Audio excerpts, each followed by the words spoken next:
Okay. Thank you. Yes. Very good. Before we start, I'm very curious, what's your ethnic background? Uh, eth- what's the Ethnic question? background, um, what country were you born in? What country are you from? Okay. I am from Israel. I'm Christian, like Okay. Arabian Christian. You know. That's why I asked. Yeah. My family on my mother's side, Palestinian and Syrian, and you sound like my cousins. You sound Middle Eastern to me, or sort of in that general. And my family was Episcopalian as well, so I was just curious. That was all, just because very much you do. I find that people from that region, sort of in general, I can usually hear it in their accent, and obviously the facial hair, just the way you look. So Yeah. just curious. That was all. So Yeah, I am from northern Israel. Like if wow. yeah, like Um, very near Lebanon. oh, okay. Let's see, Palestinians. I don't know if any of my cousins were Lebanese, but I certainly, I didn't grow up very much in my family, but we probably did have relatives that were in Lebanon. So, like I said, all definitely sort of in that general area. So my grandfather was from Palestine, and let's just say there's been a lot of conflict, and leave it at that. So, Uh, are you still there? Are you yeah. still in Israel? Yes. Me and my family. Yeah. Okay, very good. Okay. So I wanted to start to ask you questions about training. Sure. And all the introduction and all that, I will do it later, and I will connect to the video. Okay. Very good. So the first question, it's about female. So if a girl wants to lose body fat but not interested at all with building muscle mass, although we know that building muscle makes the metabolism faster and helps with the body composition and all of that, but I'm talking about someone who like don't want at all to build muscle, you know, like fair muscles and toned body and all of this. Right. So what you recommend? Well, certainly, most of fat loss will always come from diet. That's just sort of the reality of it. No matter, unless you can do a tremendous amount of exercise, right? Most people, unless you can do, hours per day, the number of calories you burn just isn't that significant. So diet will do most of the work. That doesn't mean that weight training cannot still be useful. For a number of reasons, even ignoring, the potential, the benefit to metabolism, which is actually fairly small for the most part. There's still one major benefit, and I don't want to get into the complexities too much. Women's bodies are very good at storing calories and sparing calories, and they tend to fight back against using them, right? It's just an evolutionary thing. Don't want to get into the details. But one of the things that happens is, so when men exercise, whether aerobic or weight training, right, they tend to use a lot of carbohydrate within the muscle glycogen. When they decrease that, that causes their bodies to use fat for fuel for the rest of the day, right? Because really that small amount, that hour of exercise you do is not as important as the other 23 hours of the day. Right? We tend to focus a little bit too much on that. Now, when women train, more so with aerobic activity, their bodies tend to use more fat for fuel, but it's not fat stored underneath the skin. It's the fat within the muscle. They spare body fat, but they also spare muscle glycogen. They tend to use, and because of that, since they use less carbohydrate during aerobic exercise, they burn less fat for fuel the rest of the day. So men burn more carbohydrate, use more fat at rest. Women burn more fat, use more carb. So one of the big benefits of weight training for women is to, because weight training can only use muscle carbohydrate. Fat cannot be used quickly enough to generate energy. So weight training is one very good way to reduce the carbohydrate levels within the muscle, similar to what you would see in a man. And by doing that, she will increase her use of fat for fuel. over the rest of the day. So it will make her metabolism, I hate to say more like a man's, but physiologically it will be more similar. So, and the way to do that without gaining significant amounts of muscle is to use slightly higher repetitions, right? So sets of maybe 12 to 15. And the set should last 45 to 60 seconds. That's when you tend to use carbohydrate the most. Yes, but I have a question about Yes, that. please. About that point. Like, don't we know from the studies, that the latest studies from Brad Schoenfeld and all that guys, that doing, like, it doesn't matter the rep range for building muscle. Yes. I know that there is, like, if we do high reps, we will do more for the slow twitch. I think you mean that, right? Like, if you to a degree. The other thing I was going to say. So one, the higher repetitions will just use up carbohydrate more effectively. But really, the key to sort of avoiding muscle gains is to not apply progressive overload. Now, by that I mean, over time, your muscles respond to many different things, but one of the big ones is lifting heavier weights over time. That tends to be sort of the primary stimulus for gaining muscle. So a woman can do this, and so long as she's not trying to add weight, there will be very little muscle gain. And even when women gain muscle, if you look at some of the research in beginners, over 6 months, it might be 1 to 1.5 kilos. It's not, and I realize many women are just like, oh no, I don't want to gain any muscle. That's a very small amount. If you sort of text, go look at sort of what 1 kilo of, say, chicken or fish or some sort of, that's how much 1 kilo of muscle is. And if it's all over her body, it's not to make much of a difference. But really the key here would be to use, like I said, slightly higher repetitions. So 12 to 15. Multiple sets, maybe 2 to 3 sets per muscle group, and it should burn a little bit. And what you have said about the time for each set? The set should last about 45 to 60 seconds. So you'd be looking at maybe 1 second lifting and then 2 seconds lowering, or 2 up, 2 down. So a little bit slower. That will tend to decrease how much weight she can use by making it a little bit more challenging rather than going quickly. And then just not real, once she finds a weight that's challenging for that repetition range, just really not trying to go any heavier. That's really what she may realize, or what she may notice, because many women start weight training and the first few weeks they go, oh my God, I'm getting big. I feel bulky. I feel thick. Yes. And in the very short term, first 2 to 3 weeks, it's not uncommon for the body to just store more water and actually to store more carbohydrate within the muscle. And that makes you just feel very full. Yeah. Like, men love it. Men love that, right? Because they just feel huge. Women, it goes away. If you'll just sort of keep persevering over the past that 3-week mark, the body will kind of find balance again, and that will go away. And then just basically don't. Another way to do it, another way to achieve the same thing, is with interval training. That high intensity interval training, where on a bike, or I don't generally recommend sprinting. You have to have very good technique to not get injured, but on a bike, a rowing machine, elliptical, whatever you prefer, to go for, 45 to 60 seconds hard to really push yourself, and then go for 60 seconds easy. And if you do that 5 or 10 times, it will have that same effect within the muscle, but it won't have the same stimulus in terms of potentially stimulating muscle growth.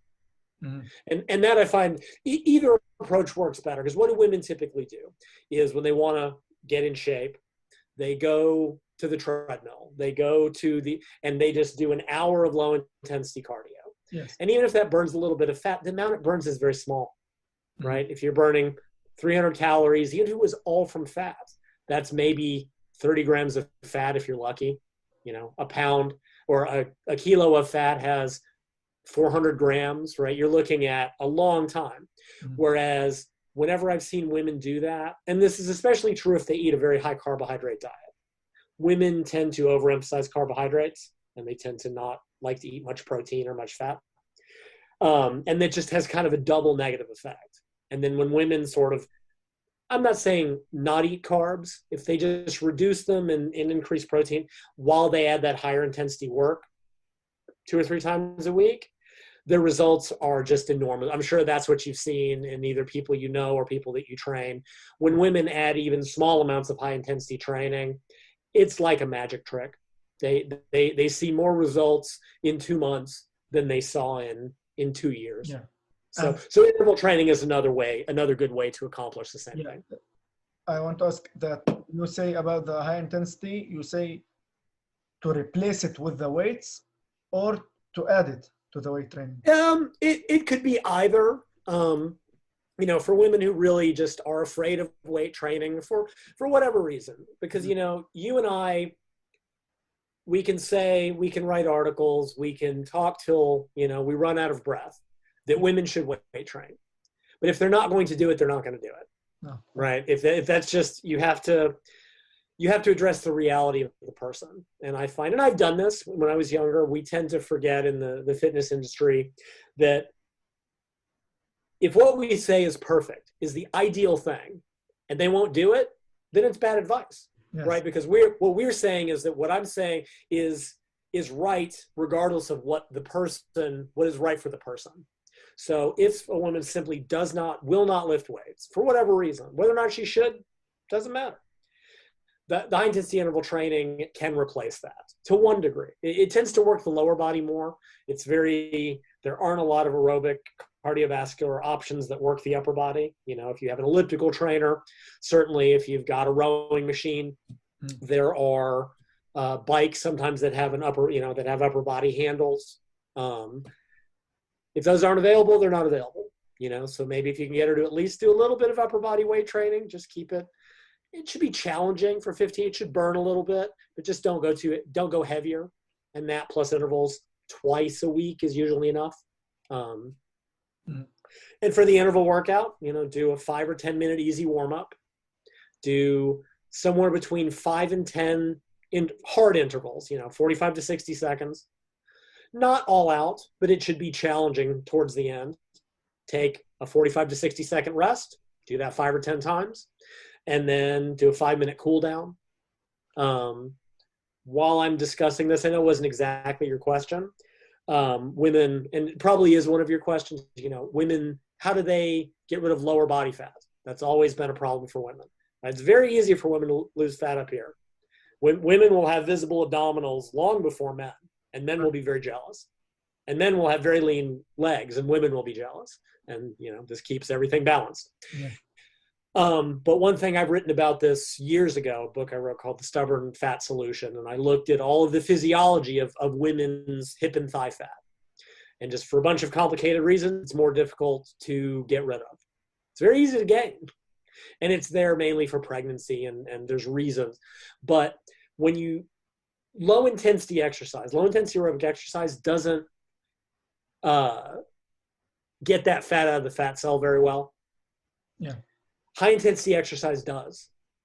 So, but it helps it get released from the fat cell, but that it can go right back in. The fat can go right back in the fat cell. So if you do one of these interval workouts, warm up 5 or 10 hard intervals with a 1-minute rest.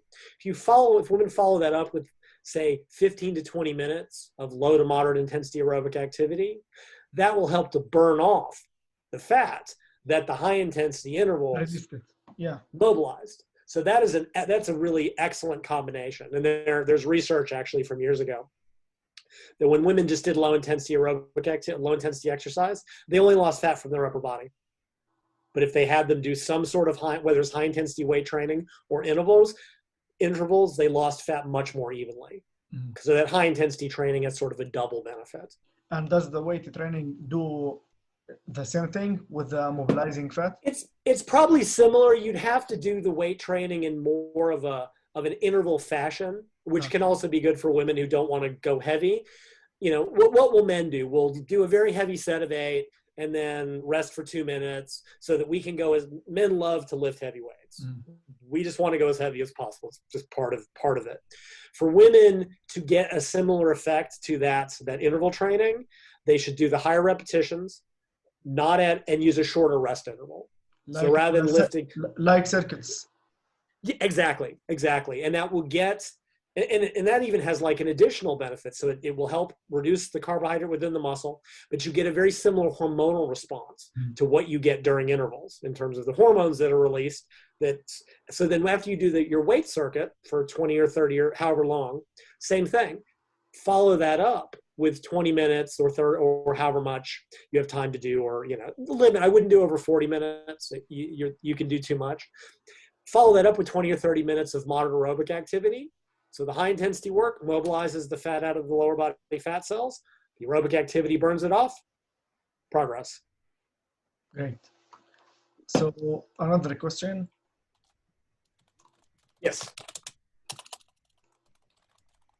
What do you think about fasting cardio? I know the general opinion now is that it has no benefit. And I think for most people that's true, right? I think if you're carrying a lot of body fat, it has no benefit. And I don't want to get into all the details because they're not that important. I've written lots of stuff on my website for people who want to get into that. For body fat range, and by that, so a man at, say, 25% body fat or higher, which is about a woman at 30 to 35%. No benefit in terms of fat loss. Now, it might help with adherence. If getting up first thing in the morning and going and doing aerobic activity kind of just sets you up for the day from an adherence standpoint, it may have a benefit from that. But in terms of the fat loss standpoint, there's not going to be a real benefit. Even in the middle body fat range, for men, 15 to 25%, for women, maybe 25 to 35%, even 20 to 30%, probably no benefit, again, for a bunch of boring reasons. For very lean individuals, it might. And that's kind of the best thing I can say right now. There's a big, I don't know if you read much research, there's a review paper that was written, I want to say last year, and it was by researchers. And they looked at the data and they said, number one, it hasn't been studied very well. Several of the studies actually were done, or one of them was done during Ramadan, where there's at least the full daytime fasting, but it wasn't very well controlled. There's only been really one study, and that was by Brad Schoenfeld, and it was only 4 weeks long. The diet was fairly moderate. They were doing it only 3 days a week for not a very long duration. And even then, there was a small difference in fat loss. Now, it wasn't statistically relevant, but what the authors proposed is they said, look, this is not exactly how most people diet. If you're eating more protein, they want resistance training. If you're doing cardio 6 days a week, small benefits may add up over time, right? So like over a 4-week span, maybe you only lose an extra 0.1 or 0.2 kilos. Now, for the average person, that probably doesn't matter. But if you are someone trying to get very lean, if you are an athlete, if you are, say, a physique competitor, bodybuilding, fitness, who may be dieting for 6 months,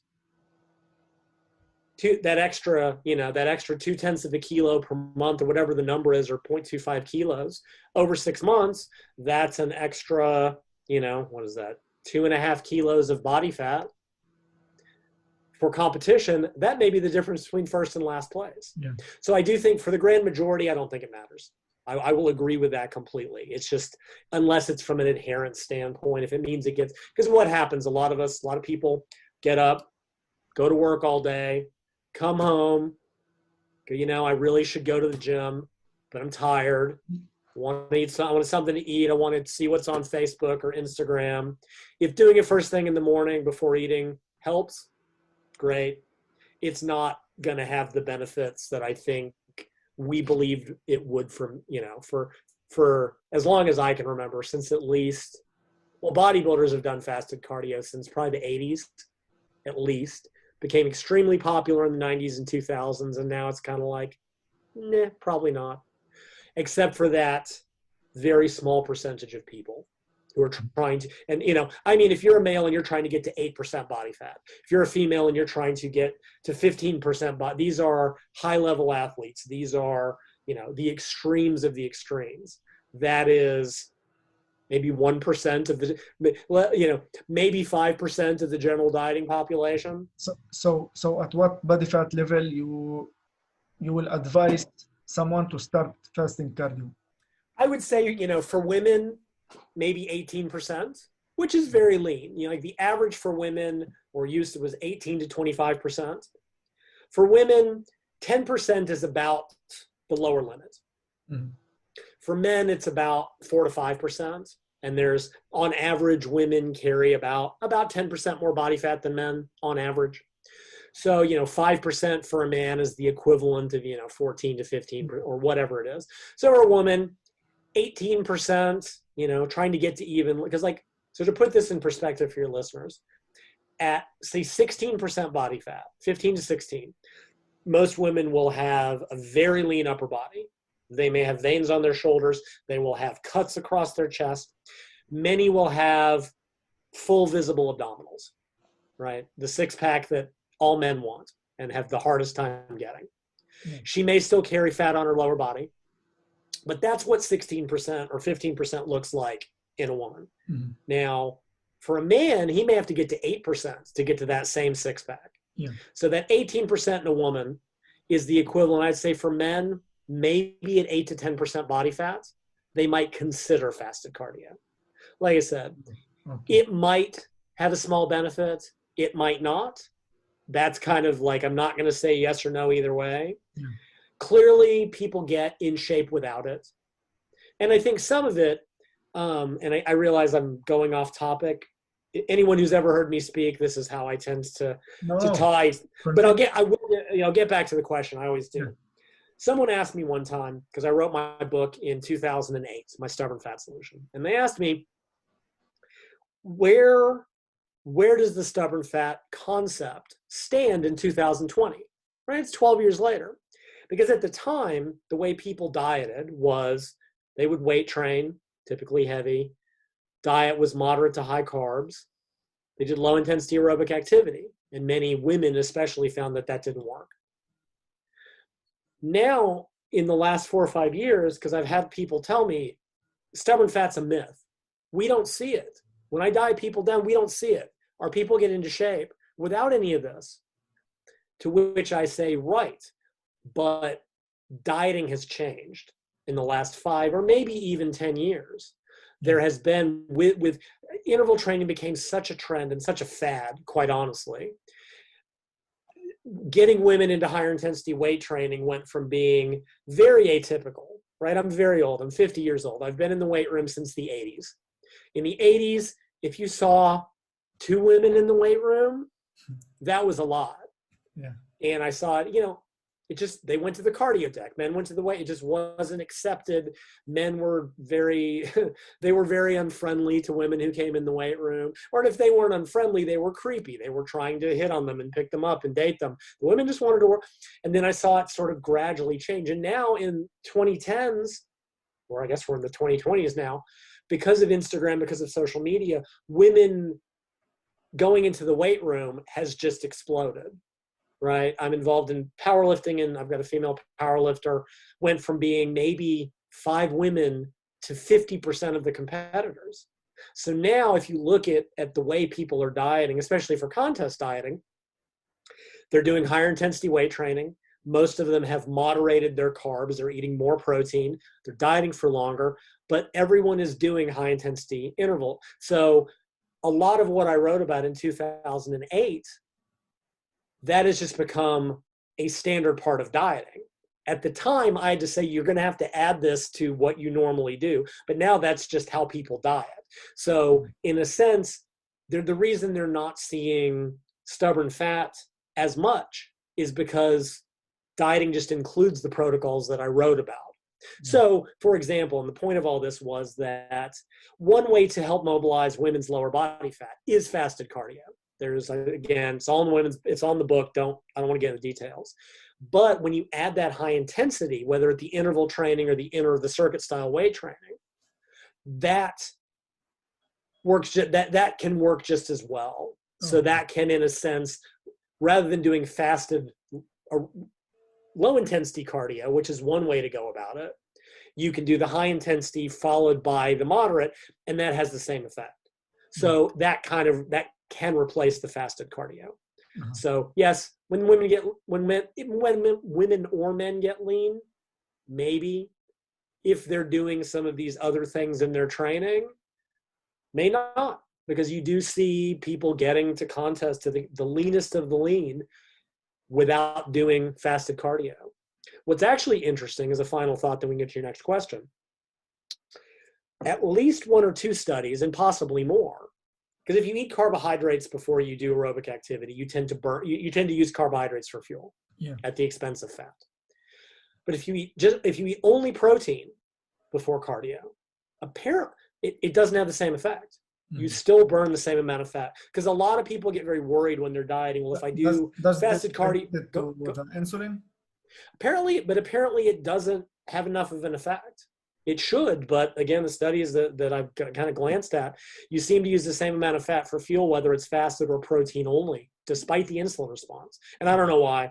That's what the research has found. At least, and again, you have to remember, people don't generally do fat loss studies on very lean individuals, because why would you, right? Obesity researchers, people who work, why do we care about someone who's at 12%?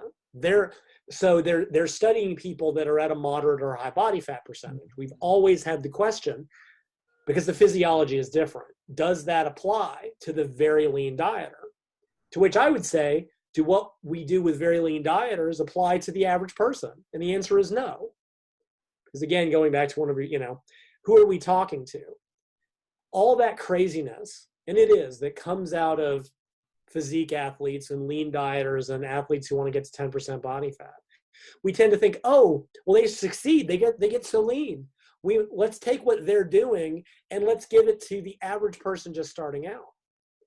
Now, I'm not saying that there aren't lessons to be learned, right? What have bodybuilders always done? Eaten high protein, lifted weights, long term, they figure what they were doing is a lot of what the general population should be doing. But that doesn't mean we take the extremes to any more than we take what may work in a beginner. Because in a beginner, it's easy. I want to give them the least complicated approach that will get results, right? I don't want to overwhelm them. I don't want to say, okay, you're going to have to change everything about your entire life, because they'll quit. So these studies that say, oh, if we give them protein, they burn the same amount of fat. Well, that may not be the same for very lean individuals. But very lean individuals get very worried. Oh, will I lose muscle? Will I burn muscle? If having a little bit of protein doesn't negate the benefits, but provides, some fuel to make sure they don't. And the same paper I was talking about, that one from, I want to say last year, they even talk about that. They were like, maybe the compromise is, rather than having eaten a full meal and having eaten nothing, what they call protein fueled cardio. So have 10 grams of protein an hour before and go do your treadmill or whatever. And that might be the best of both worlds. But we need to see studies on much leaner individuals, and they just don't do them, because again, why would they? Great. Thank you. Absolutely. So I have another question about the burning fat. Yes. So do you think that, let's say, burning on the treadmill or any machine, let's say 500 calories, is the same as taking from the diet 500 calories from fat burning? Like, I know that the weight loss will be the same, but the body fat you lose, right, will be the same or not? The answer is sort of. It kind of is and kind of isn't.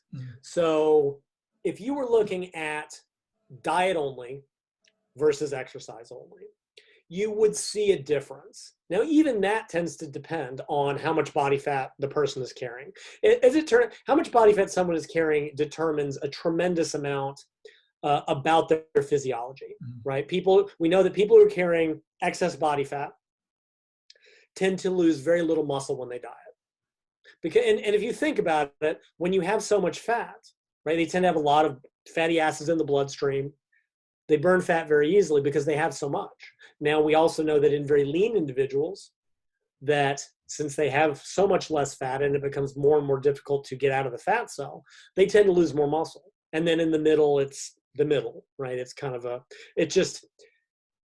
it's just a progression as you go from carrying a lot of body to very little, and it just kind of comes down.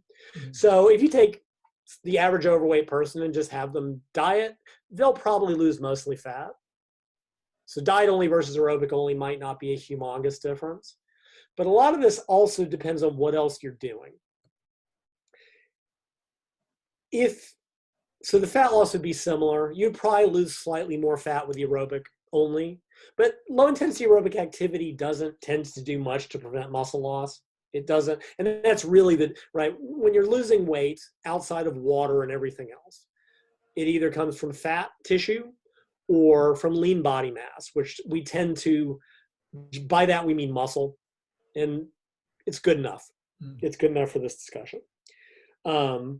So, if you just diet only, especially if you diet badly, by that I mean don't have enough protein, you tend to lose a lot of water, muscle carbohydrate. That counts as lean body mass. It's not real. It comes right back. But you will lose more muscle on a low protein diet than you will on a higher protein diet. Mm-hmm. Everything else being equal.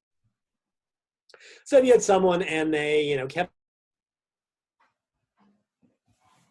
activity, it would be pretty similar. They might lose a little more muscle with the diet only.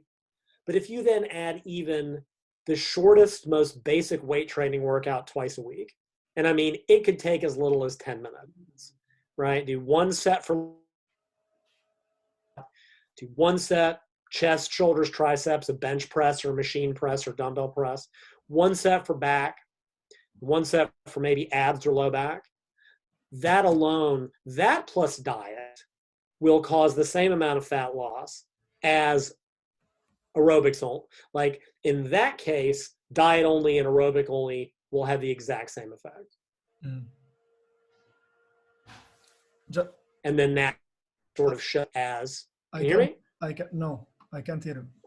Okay, hang on. Is my microphone? Like there is sound and then no and then yes. Huh, okay, hang on. Let me. No, it's okay. Now it's okay. Is that better? Yeah. Okay. I think I had too many other things. Let me step back. Know how much got lost. So weight trend. So again, aerobics just tends to burn calories, and then some proportion of that will come from body fat. But reducing calories causes sort of this smallest amount of training. So like the big problem we run into, burning 500 calories with exercise for the average beginner, the average person, is almost impossible to do. That's easily an hour of moderately hard, to burn, say 10 calories per minute for a beginner is very, very difficult, right? Most beginners might be able to burn 5 calories a minute. So in an hour, they would burn 300 calories. Now they would probably burn 60 sitting on the couch. So they've really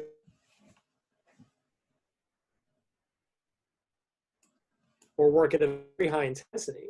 Yeah. To burn 500 now, it's much easier to burn 100 calories out of someone's diet initially. Now, people get fitter. Certainly, they are able to do more and work harder and burn more calories.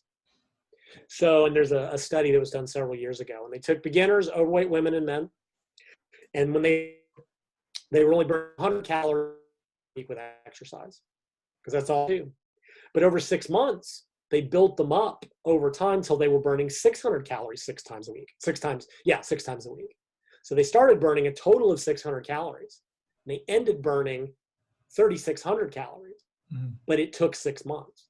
So when people when the goal is fat loss, and this isn't exactly your question, diet tends to be more important early on because it's just easier for most people to take, with relatively, depending on how bad their diet is, of course. And exercise tends to play a much smaller role. But over time, as you get fitter, exercise can play a larger role, and diet I more can. exercise, they Yeah. don't have to cut calories so much. They may be more than they were. So diet is most important, and aerobic, and then overtime. So to get back to your question, the difference is not as big as you would think. If someone is eating enough protein, that's a big part of it. If they're doing even basic weight training, it is identical. And the problem with the whole question is that most people couldn't burn that much with aerobic activity in the early stages. So it's just, it takes too much time, especially especially do that every day, right? To lose that pound of fat per week, you have to burn 500 calories extra or eat 500 calories less 7 days a week. For most people, that would be 2 hours of easy activity or an hour of moderate to hard activity every day. And a beginner simply won't be able to do that.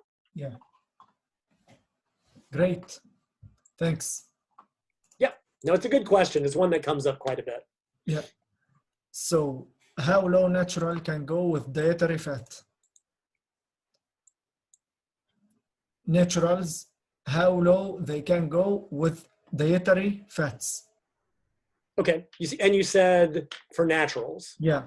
Okay. Because I know that someone who are using the PEDs, it's very helpful from this side. The PEDs from yeah, it's when you're taking performance enhancing drugs, things are very different. Yeah. I think is the reason for your question have to do with dietary fats and hormone levels and things of that nature, or is this sort of a general question? No, from the hormonal. Yeah. Okay, so a lot of that has probably been overemphasized. If you start to really look at the effect of dietary fat on testosterone levels and hormone levels, the difference isn't huge. It's probably more important in women, and that has to do with women's menstrual cycle function and what happens when they diet and exercise hard. And to your point, when you're on performance enhancing drugs and replacing those hormones through a needle or through a pill, you don't have to worry about this as much. I would probably set dietary fat, and I don't particularly like percentages, but that's really what the studies use, somewhere 20 to 25% of total calories. And to sort of put that in a more useful value, that probably works out to somewhere between 0.5 and 1 gram per kilo. I think 0.5 grams per kilo is getting towards the low end, right? If you have a woman who's 60 kilos, right, that's 30 grams of dietary fats. That's extremely low, right? That's across the day's time. That's not, that's, well, sorry, in the U.S., we use tablespoons and nobody knows what those are. I barely know what those are. But 30 grams of dietary fat is not very much. Yeah. And it can make it very difficult. Adherence can become a problem. Fullness becomes a very large problem. Mouthfeel, food variety.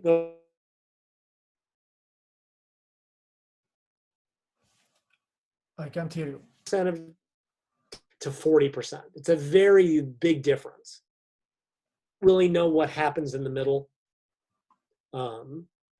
Two hormone levels, it just hasn't been studied.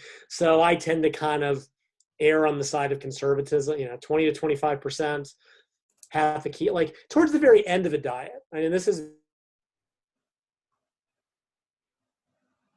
I can't hear you.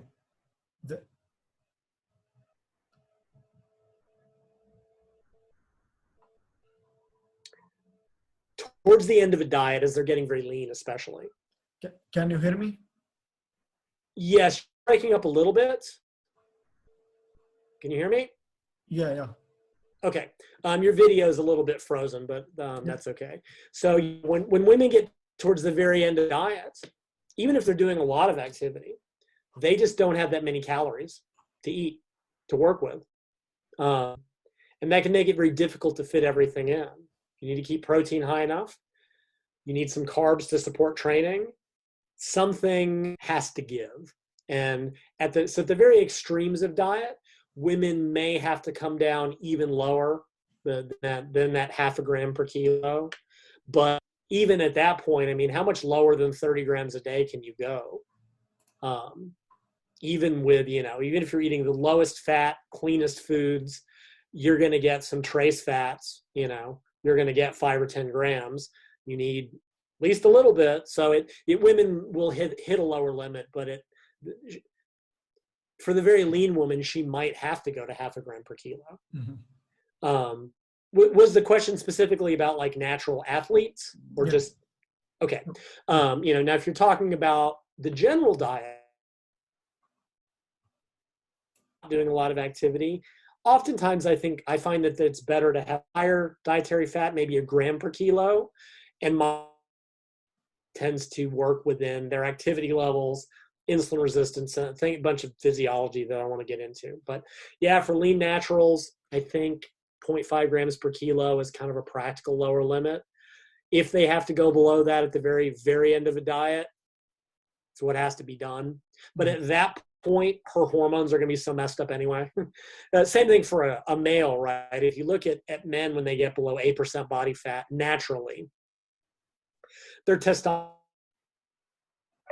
castrate, you know, will be so low. Their hormones are so messed up at that point. There's just not a whole lot you can do.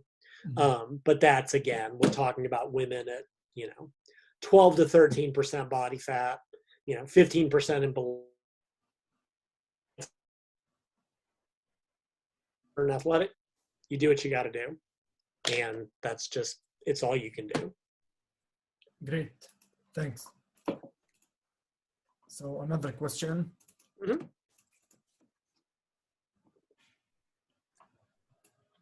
So do you think fiber is necessary in the diet, and how much per day should someone eat? Is it, so I don't think it's technically required. Right, it's not an essential nutrient in that if you never ate another gram of fiber, you won't die, right? You won't get a nutritional deficiency. I think it's probably healthy in the sense of, for a number of reasons. One is that insoluble fiber, right, which doesn't mix in water. Like,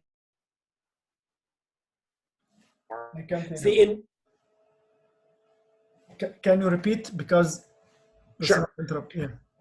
Yeah.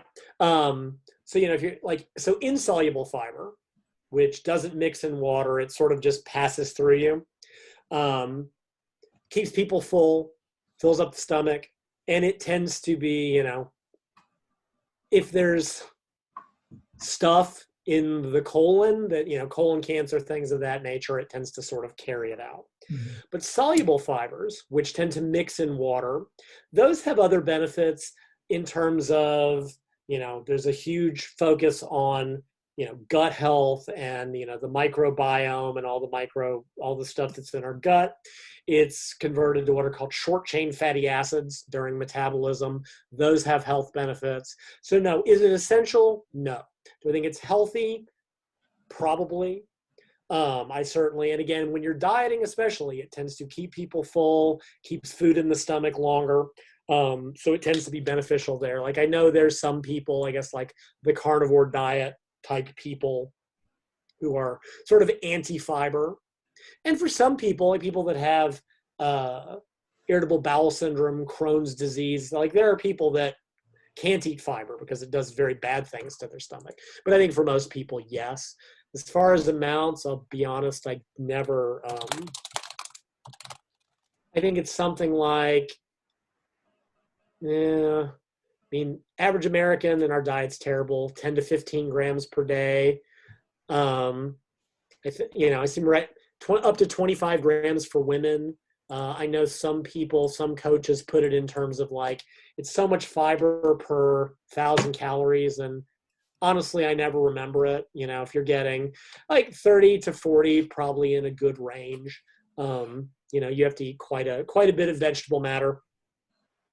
High fiber foods, which can be, well, again, I live in America. Our diet's terrible. It's true. Our diet is completely horrible.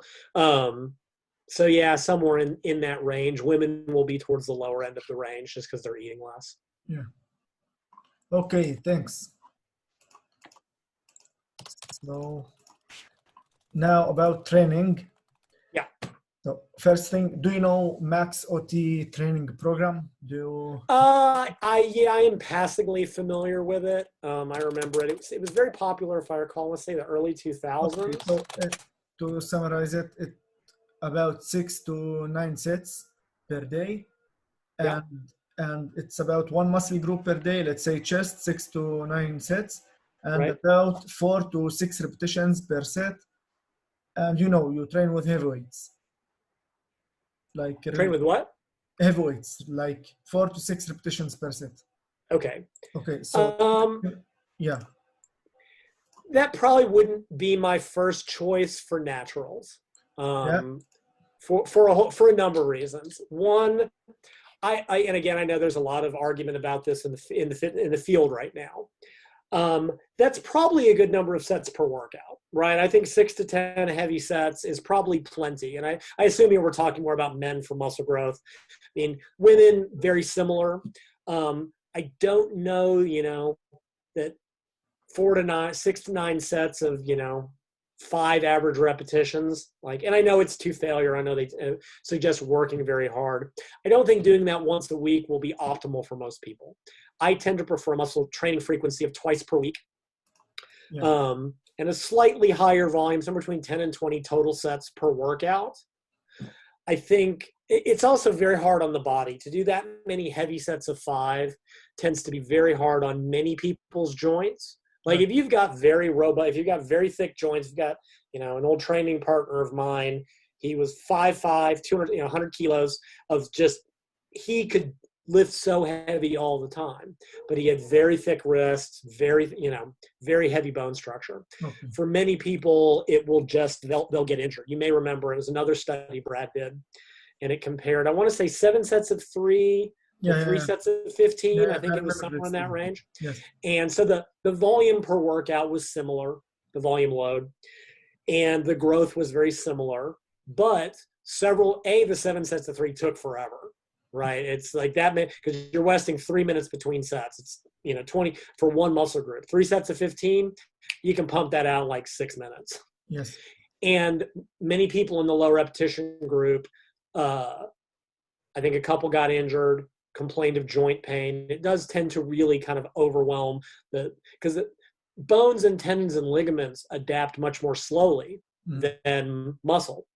And we tend to forget that with constant, and so people just kind of end up hurt.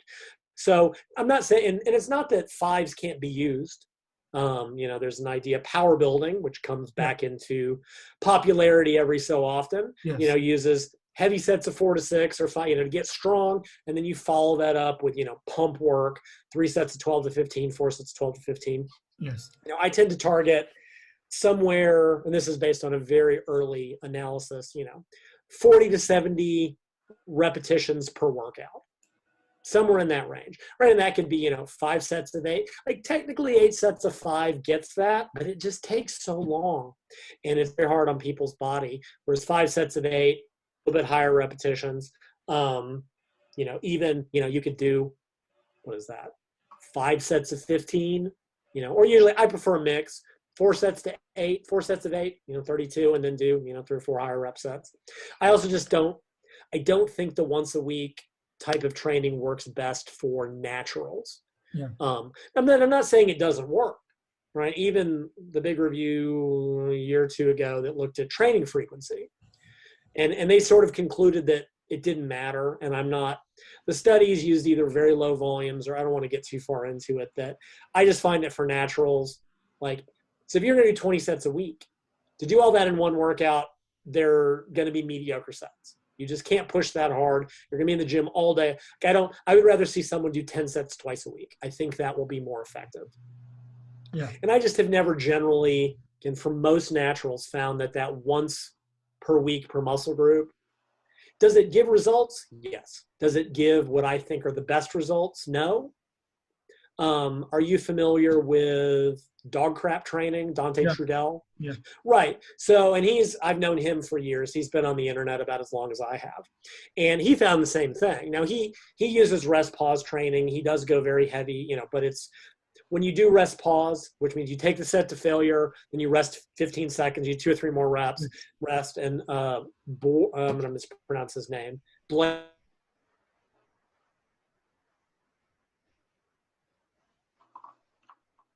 There is no when you do rest pause like that, that one, I'm sorry? Do you know what I'm talking about? Yeah, but I can't hear you. Yeah. I'm not sure why our audio keeps cutting out. What was the last thing you heard me say? Reps. Okay, yeah, with Myo reps, similar thing. So Dante does that. He does like two drop sets per muscle group. So you take the set to failure, then you rest 2 or 3 more, and that's kind of, it's as effective as say 3 to 4 traditional sets, right? So if you look at that, when I do that, this method for my calves, I see like better results from anything. Yes, and I think a lot of that is the calves recover so quickly between sets. When you give them that short rest interval, I do think it's a more of a stimulus, so I'm not surprised. And it's also very time efficient. But he has people train a muscle group every 5 days, which is kind of somewhere in the middle. And I forget what split he used. I think it's a fairly traditional bodybuilder split. It's like chest, shoulders, triceps, legs, back, biceps. When you do that every 5th day, you're training each muscle group 3 times every 2 weeks. And when you're going very intensely, I think that's a very good training frequency. I'm older now. For older people that don't have great recovery, I think that's probably about optimal. Yeah. So I don't think once every 7 days is ideal. For many people, twice a week is too much. Once every 5 days is kind of a perfect compromise.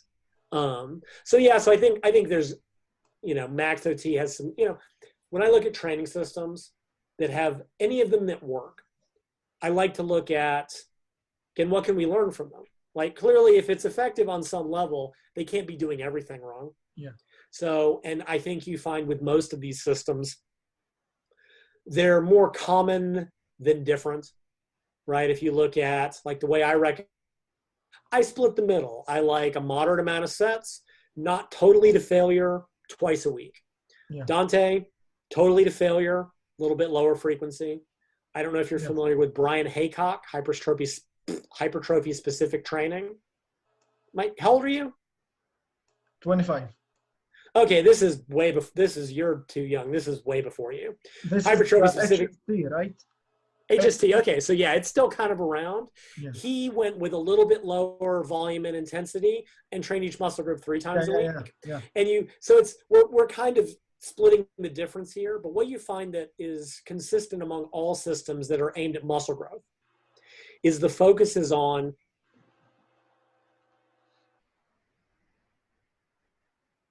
I can't hear you. There is no connection.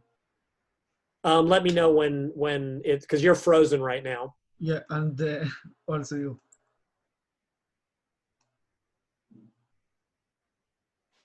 Can you hear me? Okay, there we go. Yeah, we froze again. So what I was saying is that, all these systems are more similar than they're different. Yeah. It's just how you want to set it up. So I want to ask you, because after I have read the new book of Dr. Mike Israetel, if you see it, The Scientific Principles of Hypertrophy. Yeah. I saw that a lot of methods that you can use, like giant sets, myo reps, supersets, and anything that you can use in your own program. And I think that every method you use, if you start logging it and tracking it, can lead you to the same results at the end. Like, if I started with something right now and I started with logbook, let's say, yes, and started to track everything, so at the end you will end with the same results. It's like no matter. And yes, and I do agree with that to a great degree. One of the things I was going to say, so when Dante really got popular, and this was again early 2000s. So like I said, I've been on the internet since it started, so I've watched all of this. Yeah. At the time, everyone was like, just get a good pump and a squeeze and do 20 sets. And where he really came in, I mean, his system is very well designed. I'm friends with him. I know the guy. I like him a lot. But what he told people was, to keep a logbook, because right, go to the gym. How many people write down what they do? Almost none. It's a little better now, but certainly when I was younger, me and nobody, like I kept a log of everything. And what he told people was the goal is to beat the logbook. Now when he told me, he was like, now you may not be able to progress every workout. And certainly as you get more advanced, you certainly won't be able to. But that should always be the goal over time, is because that's what happens. You go to your gym today and just pick someone out and go, okay, he's currently benching 100 kilos for however many sets. Come back in a year, he'll still be benching 100 kilos for five sets, for 5 reps, and he'll look no different, because he didn't, to your point, keep a logbook and over time try to progress it in some fashion. And one of those ways, very much so, is in how much weight is on the bar. And I do think over time, as a natural, you do have to get stronger. Now, it doesn't mean you have to add weight every week or every.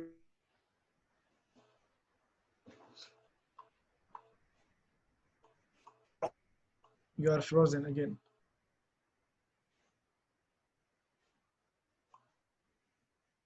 Are you there? Yeah. Okay, you froze for a second. Now they may not be powerlifter strong. They may not be strongman strong.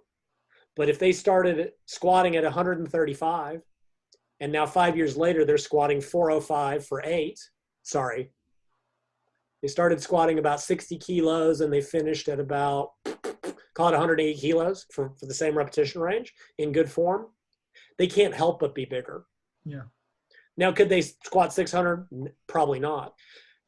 It's not a matter of how much weight they're lifting, as the fact that they got stronger over time. Because you can't squat 180 kilos for 5 reps with small legs. It can't be done.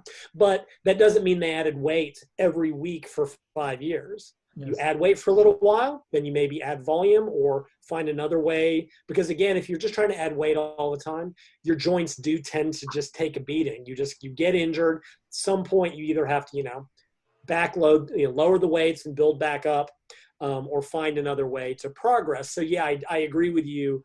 And again, if you look at every system that works, the focus is always on long-term progression. Yeah. Because it has to be. And if you look at any system, and it's always bodybuilders using performance-enhancing drugs. Yeah. Right. That say you don't have to do that you don't have to overload the body. That's because the drugs are doing the work. Yes. So that is, and again, so looking at max OT, do I think it's optimal? No. Will it work? Sure. Yeah. And some people like to work one muscle. They like to really work one muscle group hard, and they find that they don't have any energy left. That's fine. And I'd have to go pull it up again, but I'm willing to bet part of max OT is over time, you do add weight to the bar. You do have to progress something. And that is the fundamental aspect of any good, and that's true for aerobic activity, right? The guys riding the Tour de France now are riding more and faster and harder than when they started. They did that over a decade. Bodybuilders do this over 4 or 5 years until they hit their limits. So yes, I agree completely. Thanks a lot. So I have a question. Now, we know that, let's say, every set to failure or near failure, no matter what the repetitions are, if it's from 5 to 30 plus repetitions, that will lead to hypertrophy. Now, my question is, like in Brad Schoenfeld's study that we have learned from, that no matter what the repetition number is, we know that the muscle is got bigger, but we don't know, like, if what makes the muscle bigger is the myofibrillar hypertrophy or the sarcoplasmic hypertrophy, right? Right. So do you think that lower repetitions with heavier sets will make the myofibrillar hypertrophy more than the higher repetitions?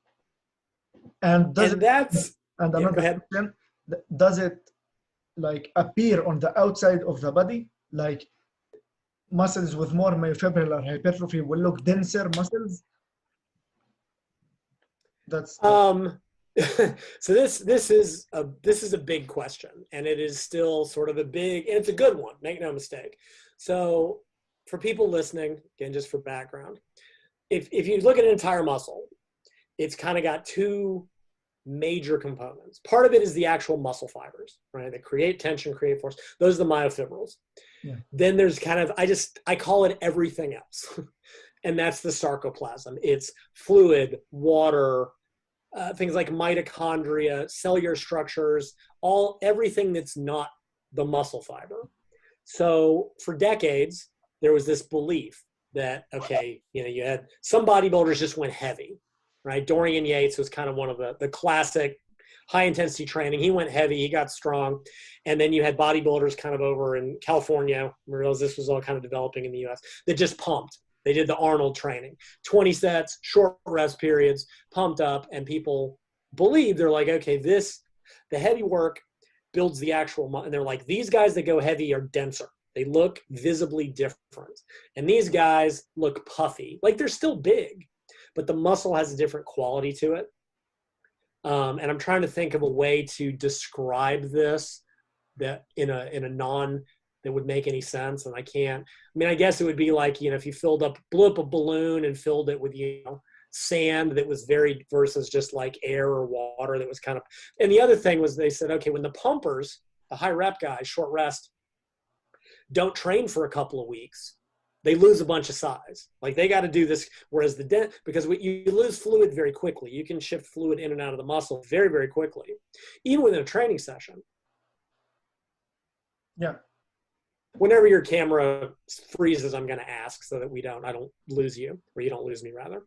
Right. Even from a workout, if you go in and you do, high reps with short, you'll come out and you'll just be like, oh, I'm a gorilla, right? You feel because of that pump and that fluid shift, but it goes away very quickly.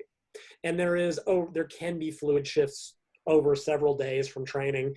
And there's actually a paper from way back, and they looked at that and they did a certain type of training, and then they measured them every week for muscle thickness. And at the week's mark, they were right back to where they started. That has to be fluid. You can't gain and lose muscle that quickly. So that was the idea for years. Then for about a decade, everyone said, it's not true, because what studies were showing is that if you trained, they would look at molecular stuff, and I don't want to get into that, both were growing at the same time, right? Myofibril and sarcoplasmic proteins would both get stimulated. Yeah. And then a paper came out, let's say a year ago. And it was actually, so Mike Israetel was involved with a paper by Cody Haun, Haun, that looked at volume. And they went from 10 to 32 sets over 6 weeks, and they got growth. And then they looked at it again a year later. And what they found was that the growth was predominantly sarcoplasmic, right? Because volume overload, they did heavy. They're doing sets of 10, 4 reps from failure, long rest interval. That's a volume stress, right? It's a fatigue stress. It's heavier weights or going to failure with lighter weights. Mm-hmm. And they redid it and they go, okay, well, this is sarcoplasmic. There weren't actual great increases in the muscle fibers. And then they wrote this monster paper talking about this. I don't think I've even finished reading it yet because it's huge. But, is sarcoplasmic hypertrophy real? Mm-hmm. And what happened was that a lot of the studies that said everything was growing at the same time were in untrained individuals. And untrained individuals tend to respond very differently to literally everything. Right. And they're not a good model for what happens later. Because the idea is, well, to a degree, whatever's best developed will be the hardest to develop further. And whatever's least developed will be easiest.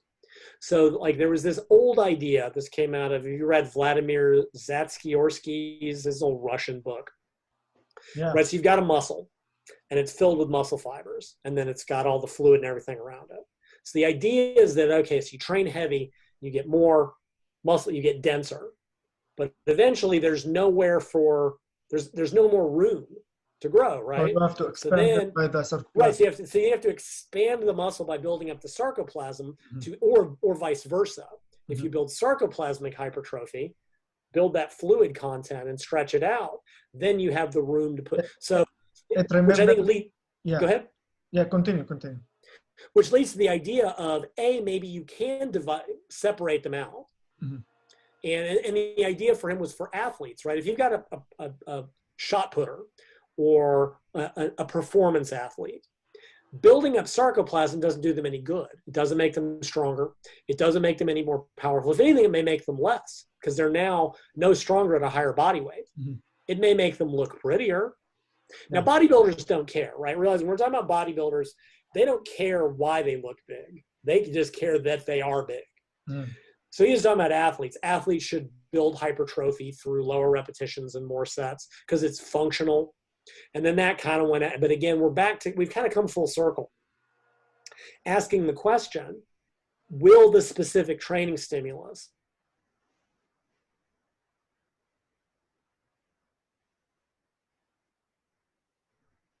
I think it's a matter of, did I lose you?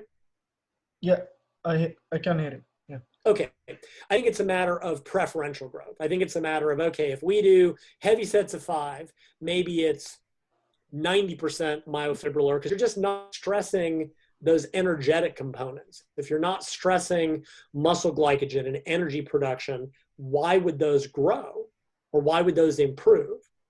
Right? The body tends to adapt very specifically. If you do aerobic exercise, you don't get bigger muscles. Well, except for beginners.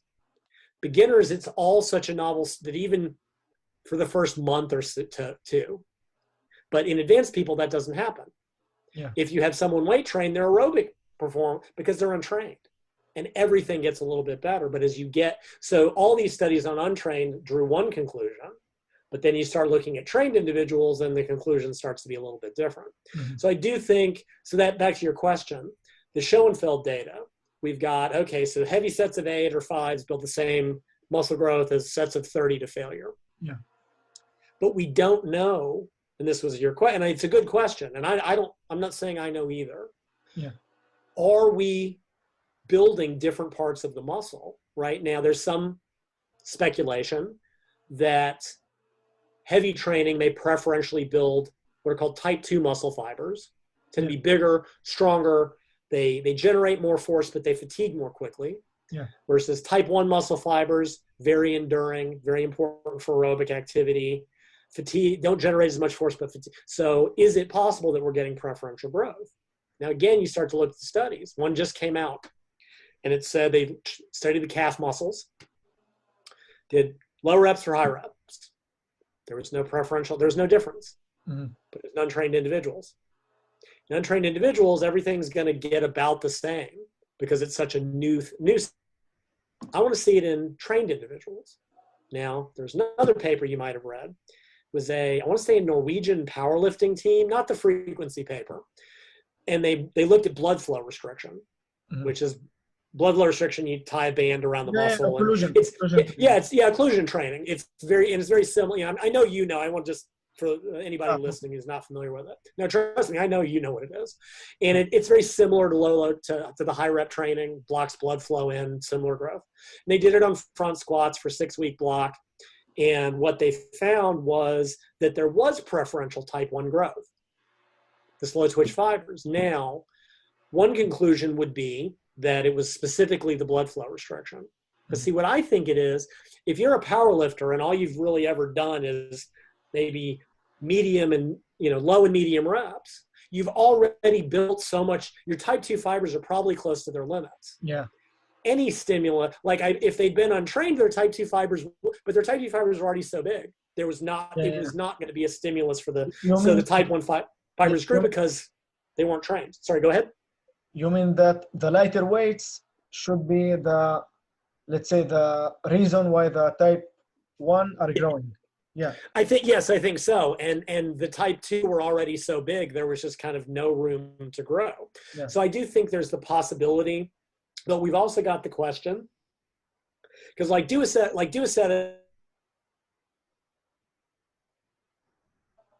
I can't hear you. Yeah. Okay. Okay. Can you hear me now? Yeah. Yeah. Whenever your video freezes, I figure we've lost connection. Yeah. So if you do a heavy set of 5, you don't get a pump, usually, unless it's a very slow set. It's difficult. It's very stressful to the muscles, but you don't get a pump. Do a set of 15 or a set of 30, especially, you will get, and you're looking at differences in energy. Think about the set difference. A set of 5 may take 15 seconds. right? If you're using 1 up, 2 down, set of 30 might take 90 seconds. Yeah. Depending on how quickly you lift. You're working in completely different energy pathways. You're seeing differences in how the muscles are recruited, how they are basically pulled in to generate force. And again, I don't want to get it, because doing a set of 30 to failure is similar in that regard to doing a heavy set of 5. But again, don't want to get into the details too much. So you're stressing the fibers differently. You're stressing different energetic pathways, especially, right? If it sets 15 seconds or less, it's in, the ATP creatine phosphate pathway. Yeah. Set of 30 that takes you 90 seconds, you're up in anaerobic glycolysis. You're stressing you're stressing the mitochondria a little bit. It makes an intuitive sense that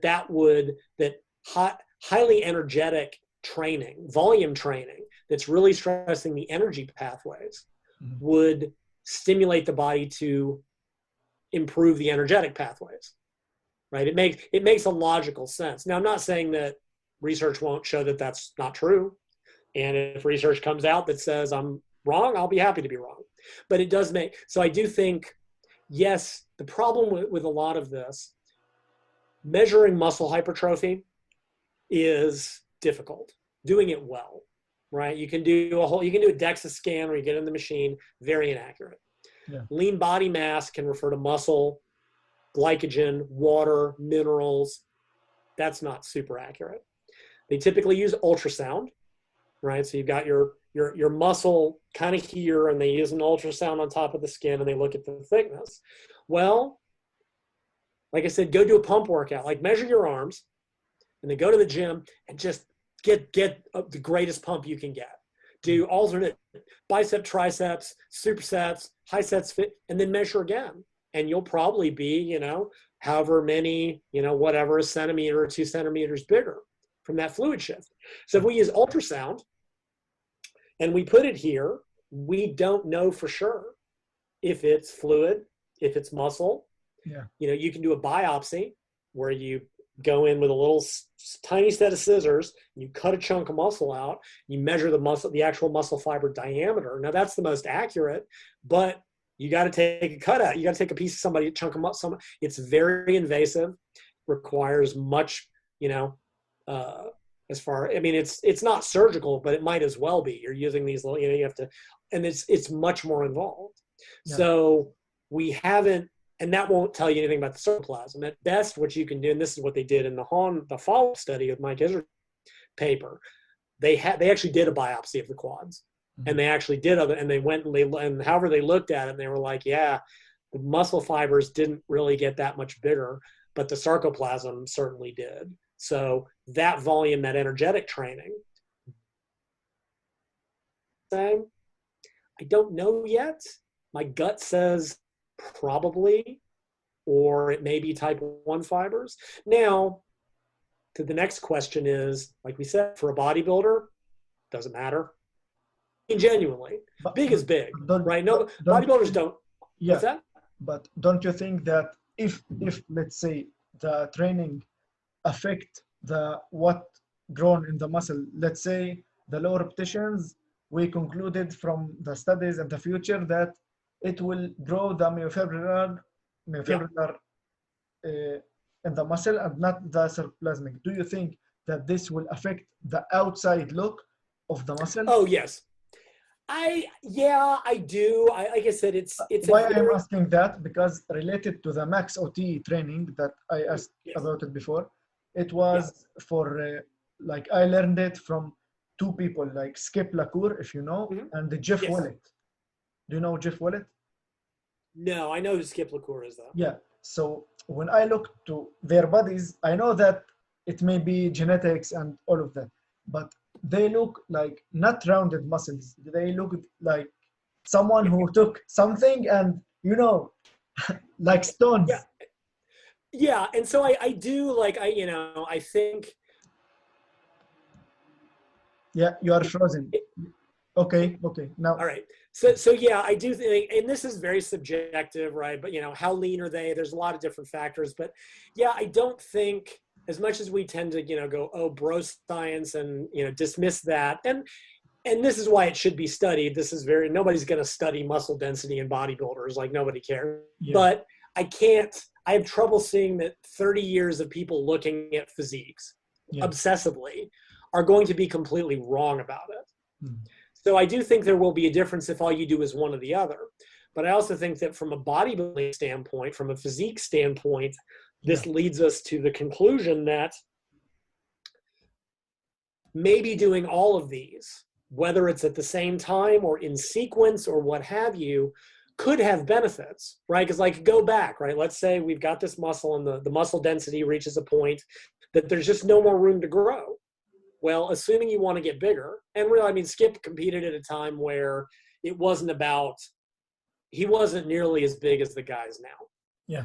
I mean, Max OT's been around for a lot of years, and Skip was certainly of a previous generation.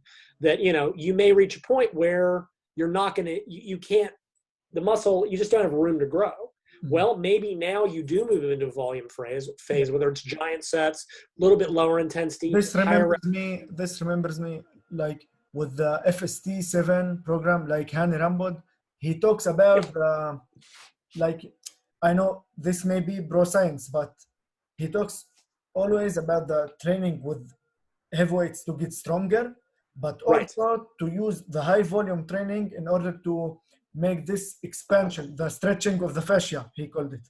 But yes, that's been around for a while. Perillo talked about that, and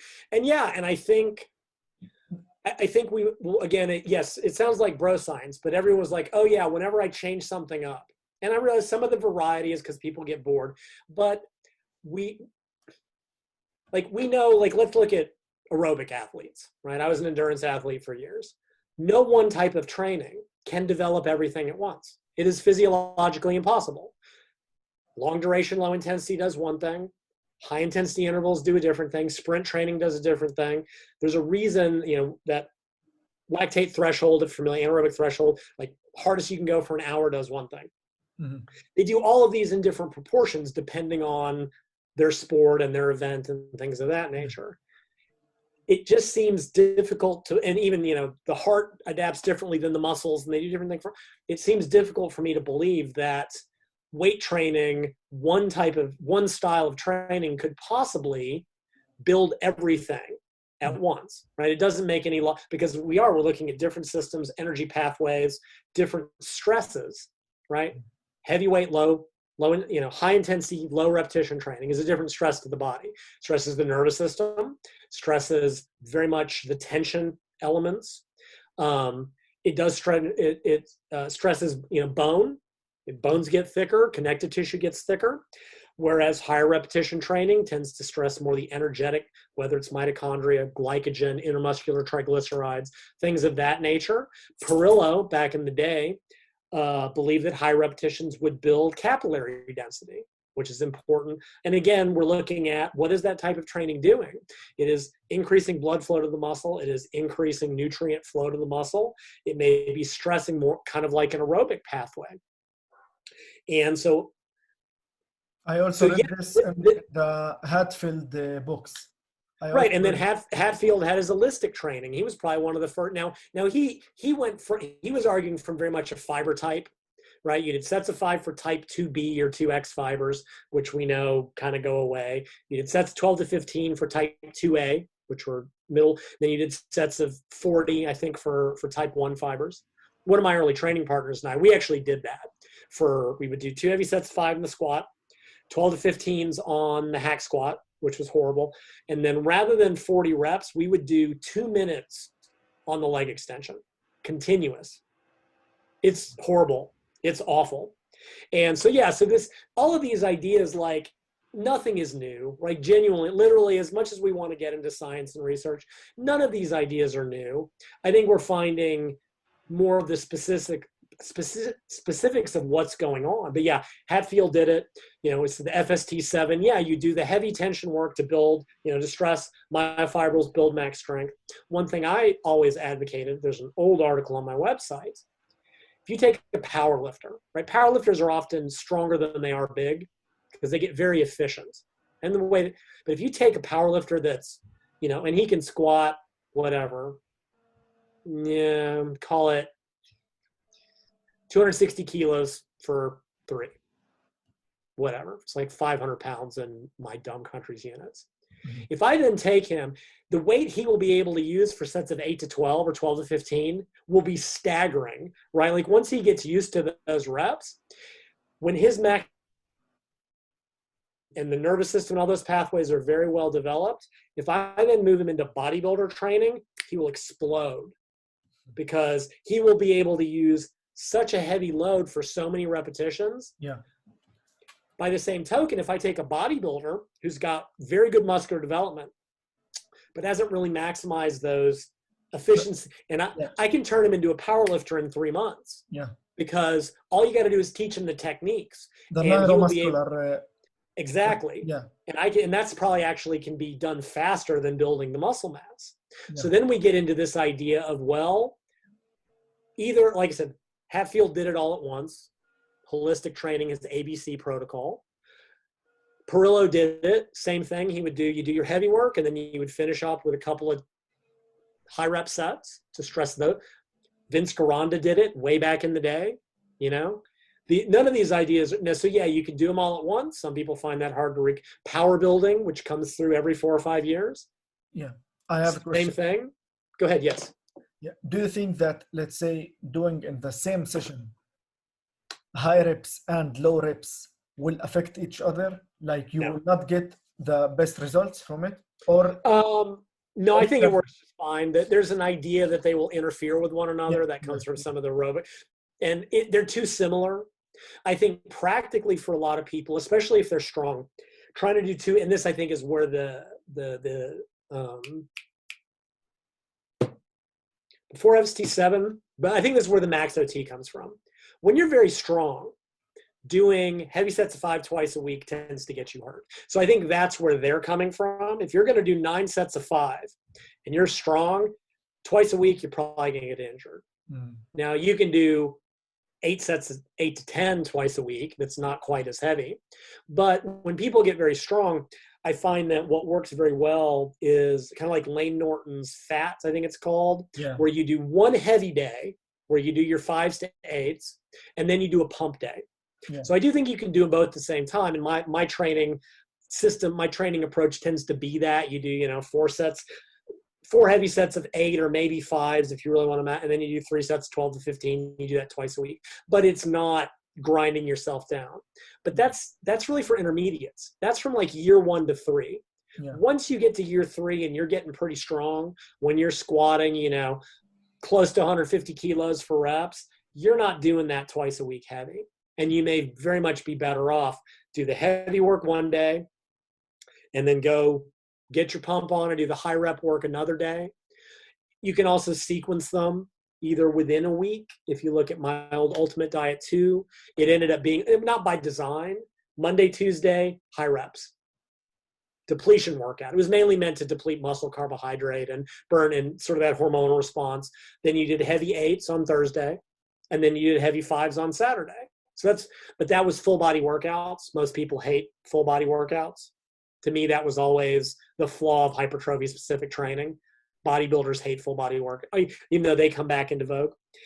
You can maybe do them sequentially, right? Maybe you do 2 weeks of pump training, like nothing but that. Really try to stress those energetic components.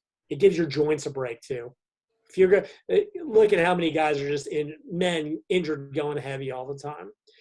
Do 2 weeks of just high rep training, then move into, a traditional hypertrophy block between, 8 to 12, 8 to 15 for 6 to 8 weeks, right? Then where you're going to go for heavy 5s, maybe even some 3s, really maximize those neuromuscular pathways. Now for a bodybuilder, 3 weeks of that is plenty. Right? You're not training to be a power lifter. You're not training to be a strength power athlete. Take an easy week, start over again.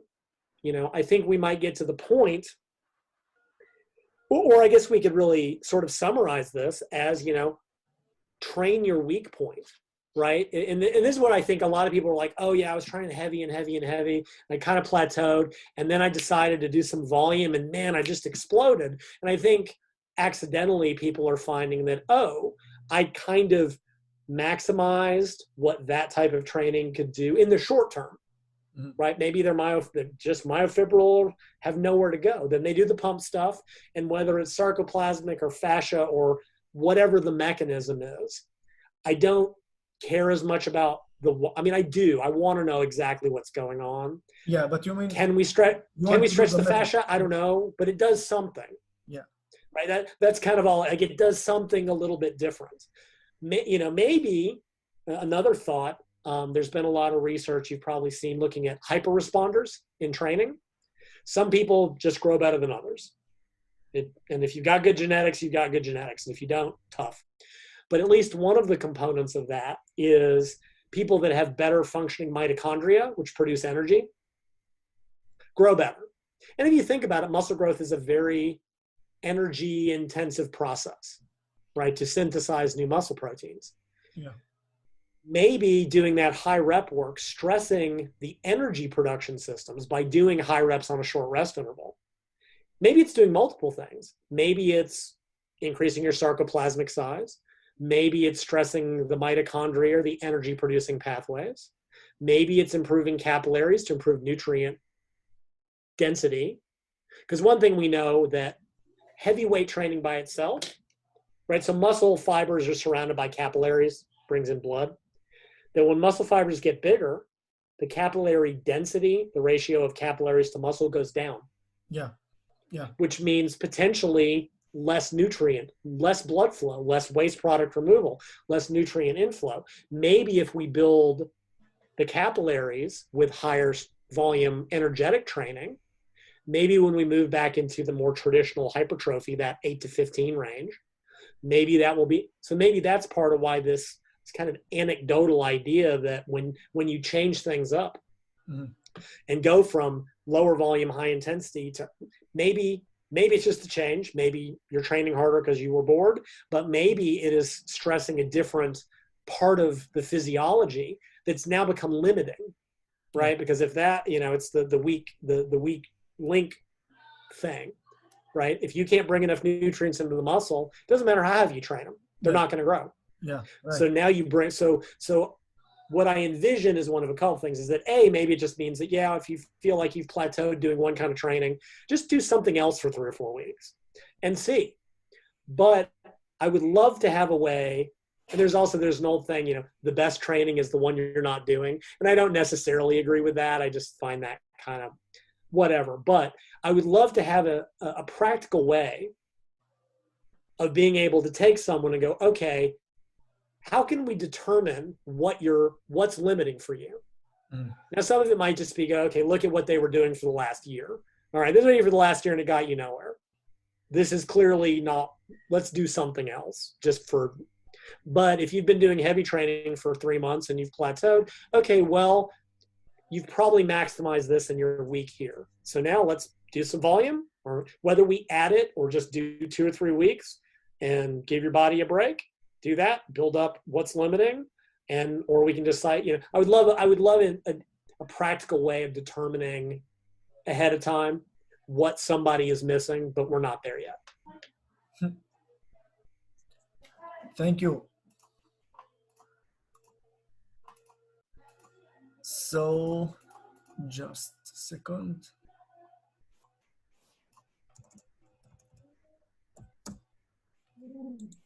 Oh, hush. So if we want to, let's say, summarize all of what we have talked about on the training. Yeah. I think, I tend to think this way before, I think 1 month, I started to think about it this way. If we set, let's say, amount of sets that we want to do per week, let's say about, I think 10 sets to 20 sets per week. Yeah. For each muscle group, I'm talking. Okay. Yes, and I think that's a good starting point. I think that's kind of where the research has pointed. Yeah. And I will qualify that. Some of it depends on how heavily you're going. Like if you're really working to failure on every set, which takes a lot, you know, you may only be able to do 5 or 6 good sets in a workout. Yeah. Right. Go look at like Dorian Yates, Blood and Guts. He only did one, you know, he did a relatively low volume, but he took every set to limits. Look at Dante and Dog Crap. Yeah. It's 2 rest pause sets. And those are like the equivalent of, you know, each one is the equivalent like 3 to 4 straight sets. Yeah. So it's, but if we're talking about just like single set, take a break in between, you know, somewhere between maybe 6 and 10 hard sets per workout. Yeah. By that, you should be within 1 or 2 reps of failure, right? If you're working further from failure, you may need more volume. But to me, I find that an inefficient way of training. Yeah. But so I think 10 to 20 sets. I think at least purely anecdotally, legs may require more. Yeah. By some. And I don't, this has been very poorly studied. People have always felt this was the case. And I don't know why. I don't know if it's fiber type. A lot of different ideas out there. It kind of doesn't matter. But I do think some people, you know, but I'm not talking about a ton more. Because again, trust me, if you're squatting hard, if you're training legs hard, and you can do 15 sets, you're not training that hard. You're not training as hard as you think you are. Yeah. Because I can drop anybody in 2 heavy sets of squats. They will not get up off the floor for 5 minutes. You mean 15 in one session? Sure. When people are like, oh yeah, I do 15 hard sets of legs in a workout. I'm like, no, you don't. Because no human being could do 15 hard sets. You can do 15 ineffective sets. But if you're doing, you know, 4 heavy sets of squats and 4 truly heavy sets of leg press to 1 rep and then 3 or 4 sets, you're done. So I think legs might require a little bit more. We might bump that to, you know, 16, maybe 24. It's hard to say. Yeah. And I'm lately in the field, there's a big push for volume. Right? Mike is very big on maximum recoverable volume, et cetera, et cetera, et cetera. I'm old and I'm more conservative and I've done it all and I've seen it all and I've been hurt by it all. And the problem, you know, if you do a very short period of time at your maximum volume, maybe you can get away with it. If you have a good coach who will keep you from being your own worst enemy, that can be done. However, most trainees are not that rational. They'll do all this volume and be like, I feel great, I'm doing well, and they'll get hurt.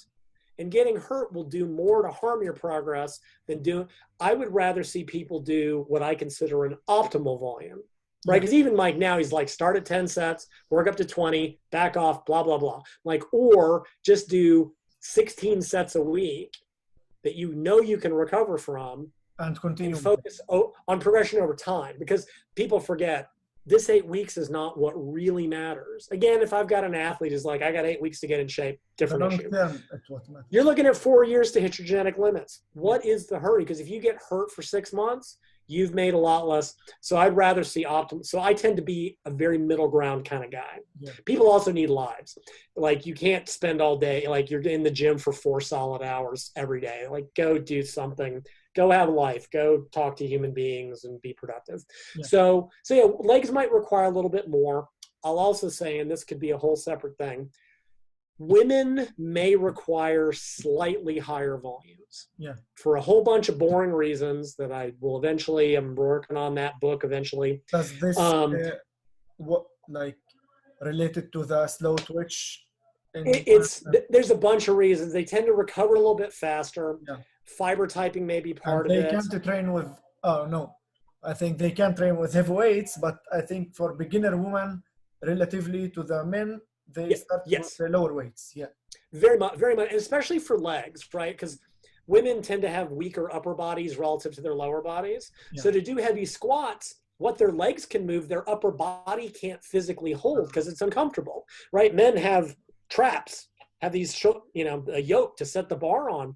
Women can find it very, very uncomfortable, which I think is why things like glute bridges and leg presses are so, right? Glute bridge, you take the bar off the shoulders and you can isolate. I think that's part of why women get so much out of glute bridges. Deadlifts, women's bodies will fail. Bench press, women's bench presses tend to be tremendously weak, comparatively speaking. Mm-hmm. Women also tend to be a little more, especially in the lower body, elastic, meaning when they get a little more rebound. And it's efficiency for walking. And again, it's all evolutionary. Yeah. So when women do leg press, right, they'll be at 12 and it looks hard and you'll tell them to keep going and they'll get 30 reps. It's just like the weirdest thing because they can get a little bit more. They're not using the short version of what I'm trying to say is they're not using their muscles to as great of a degree. Their bodies are more efficient at all of this. Yeah. So like if you want to if you want to have some fun, take a woman who can normally just like rebound out 30 make her do a 2-second pause on the leg press at the bottom.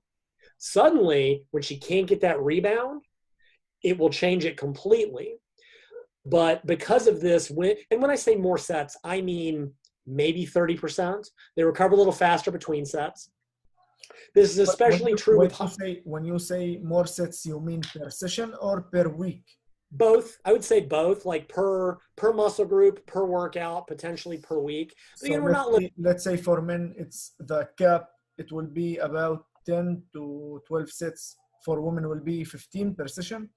Yeah, probably that would be, and probably more for lower body than for upper, because the other side of this argument is because women do recover more quickly than men, especially on higher repetitions, right? You give a man a set of 15 squats and he will go lay down for 5 minutes. You give a woman a set of 15 squats and 30 seconds later, she'll be like, I'm ready, right? Because they're more efficient, they're more elastic, they recover faster. It's not quite the same when you're doing. Does this relate for the hormonal profile or Well, and so that's the other side of it. Women do have lower testosterone than men. Some will argue that they can recover from less sets. But I think overall, each set for a woman simply isn't as stressful as for a man. I think that's the best way I can put it for all the reasons we talked about. Hormones, physiology, elastic, fiber typing, etc. So I think to get SFR on Dr. Mike. Okay, yeah. That they, and again, so if a man needs 10 to 20 per week, a woman add 30%, we're looking at what is that, 13 to about 24. It's not a huge difference. And I'm not saying that women won't grow with less. And for many, what we also forget, like, again, if I'm working with an elite athlete, I may be looking at maximizing progress in the short term. For the average person, none of this matters. Just do what you will adhere to in the long term. And if that means 6 to 10 heavy sets that challenge you, and you only want to be in the gym 3 days a week for an hour, hour and a half, that's fine. You will, at most, right? Because this is the other thing, and I know we need to wrap up. We all have a genetic limit, men and women. Yeah. Right? You're a male over your career, 3 to 4 years of proper lifting. If you gain 15 to 20 kilos of muscle mass, that's about it, right? You will be at the upper limit, which means that if you didn't start big, you're not going to be big, right? If you started lifting, if you're a guy and you started at 70 kilos, you are never going to be a 100-kilo bodybuilder. You're not naturally. Women probably have half that potential. If a woman were to gain, whereas a male might top out at 20 kilos, a woman to gain 10 kilos of muscle, that is a 5-year, and that will take every bit of effort you have, and you still might not get there. Yeah. But whether you hit that limit in 3 years or 6 years, you're still going to hit it. It is still a limit. The only way to get past that is drugs. So there is the practical issue. If you're an elite athlete trying to maximize every half kilo of muscle, we worry about this. For the average person, just looking to stay in shape, gain a little muscle, look better, do what you can survive. Like I said, I generally tend to think moderate or optimal over longer periods of time is better for most people. Yeah. Because mostly when you hear people talk about maximum recoverable volume, now again, if I'm coaching someone, I might absolutely give them 2 weeks where I blow them out of the water, but it's because I'm going to make them quit. The average trainee doesn't have that because they won't run into trouble till it's too late. Yeah, right. So I think that absolutely. So yeah, 10 to 20 sets you should be within 1 to 2 repetitions of failure for each set. You may hit failure on some. For many, going to failure constantly tends to burn them out. If you go to failure on your sets, you're probably going to do less. Somewhere in that range. Somewhere between twice a week to every 5th day, I think will be optimal for most people. If your goal is to get stronger and or bigger, over time, you will need to lift progressively heavier weights. And what I generally, you know, as a beginner, you can add very quickly. At the advanced level, you may not be adding weight for months, right? My female power lifter, it takes me 12 weeks to add 2.5 kilos to her personal best. That's what she's been training for 20 years and training as a power lifter for 3 with me. In the intermediate stage, 1 to 3 years, what I usually suggest, stay with the same weight for about a month, because it'll be enough. Maybe once a month on the last set of an exercise, go ahead and go to failure. So say you've been doing 4 sets of 8, and on the final set you get to 12, add a little bit of weight, and then do that again for a month. Do it again for a third month, and then maybe you're burnt out. Go, like we talked about, do a couple weeks of higher reps, get your pump on, stress some other systems, and basically I've just told you what to do over your entire career. And then every so often, do a heavier block. And back to women, I think it's worth mentioning, there are biomechanical differences. Many women are physically not built to lift very heavy weights. And I'm not meant saying it to be critical or sexist. It's just they tend to have lighter bones. For squats, they tend to have wider hips, which can make it technically more difficult. Mm-hmm. I find that women often aren't psychologically as driven to lift maximum weights. Yeah. Men always are, right? Men always want to go as heavy as possible. Yeah. And again, I'm not saying it's good or it's bad. Yeah. For many women, they just don't. Like if you want to do heavy sets 5 and be a power lifter, I'm all for female powerlifting. Trust me, I love it. If you're not, there's nothing wrong with you. Mm. As we talked about, and I think this brings it full circle, sets of 12 to 15 to near failure, or even higher if you prefer. Sets of 30 hurt too much. I just can't. It takes way too long. But if you're a woman and 12 to 15s appeal to you more psychologically, you're built for it better, you feel like you get more out of it, if you're still going within 1 to 2 reps to failure, the growth will be the same as doing heavy 5s or heavy 8s. Yeah. So for women, I do think more so than men, you have other factors, psychological and biomechanical. But yeah, you just do some high rep stuff every once in a while. And I think Eric Helms, when all this kind of broke, with the high reps and low reps. And most people said, even he said, several others, and I said this, go for most of your training, say 75%, 65%, keep it in that traditional 6 to 12 range. Yeah. If you want to tack on, an extra 15%, 5s below, an extra 15 cents, 25s and 30s, pretty much long-term, you're going to be, again, whether you do it all in 1 week, all in a sequence, all as you feel like it. So I don't think matters that much. Yeah. So I think that to summarize this, let's say, I think that 10 to 20 sets per week. And yes, if you want to, like, let's assume you are doing 10 to 20 sets per week, and everything you want to put between these sets, like high repetition, low repetition, like what's your preference or what your goals, let's say for strength, you can do it in the 5 repetitions. If it for hypertrophy and you don't want to risk your joints and all of that, you can do 12 to 15. But as you stay in these 10 to 20 sets, you will be okay with the results. And I'm talking about average, not to be a light athlete or what I mean. Sure. Yeah. And again, for the average person, 10 sets, 5 heavy sets per week or even less is, we get into the issue of practicalities. Most people report time as being the biggest barrier to regular exercise. Yeah. And the studies routinely show, right? If you do 3 sets twice a week, you will get gains. If you do 10 sets twice a week, you'll get a little bit better gains. And if the time is the issue, you can do also the myoreps or supersets, all of that. Exactly. Those are extremely time efficient. Yeah. And nobody's saying you can't mix or match. One thing I have done, and I think can be very effective, is let's say you were doing a mix of heavier work and then higher repetition in the same workout. All right, because stuff like squats, not a good idea for myoreps. It gets very dangerous very, very quickly. Deadlifts, things like that, when your form is going to break, you're going to get more in isolation movements Exactly. Yeah. And I like a mixture of those anyway. Like, okay, for heavy, generally lower repetitions, heavier work, more compound exercises, squat, bench, deadlift, leg press, even chest press, things of that. For doing fives on a lateral raise or bicep curl is a good way to get it. I mean, it can be done. Sure. Should most people, or leg extension, I've known people that did it. I wouldn't recommend it for most. Yeah. Whereas for high repetitions, can you squat for 30 reps? Yeah, I wouldn't recommend it for most. Certainly you wouldn't want to deadlift for 30 reps. So in general, lower reps, more compound, higher reps, more isolation, in the middle, kind of half and half. So yeah, so if you want a nice time efficient workout, just get a little bit of the best, go in, warm up, do 2, 3, maybe 4 heavy sets of squats or leg press in the 5 to 8 rep range. Yeah. But you don't want to be in the gym all day.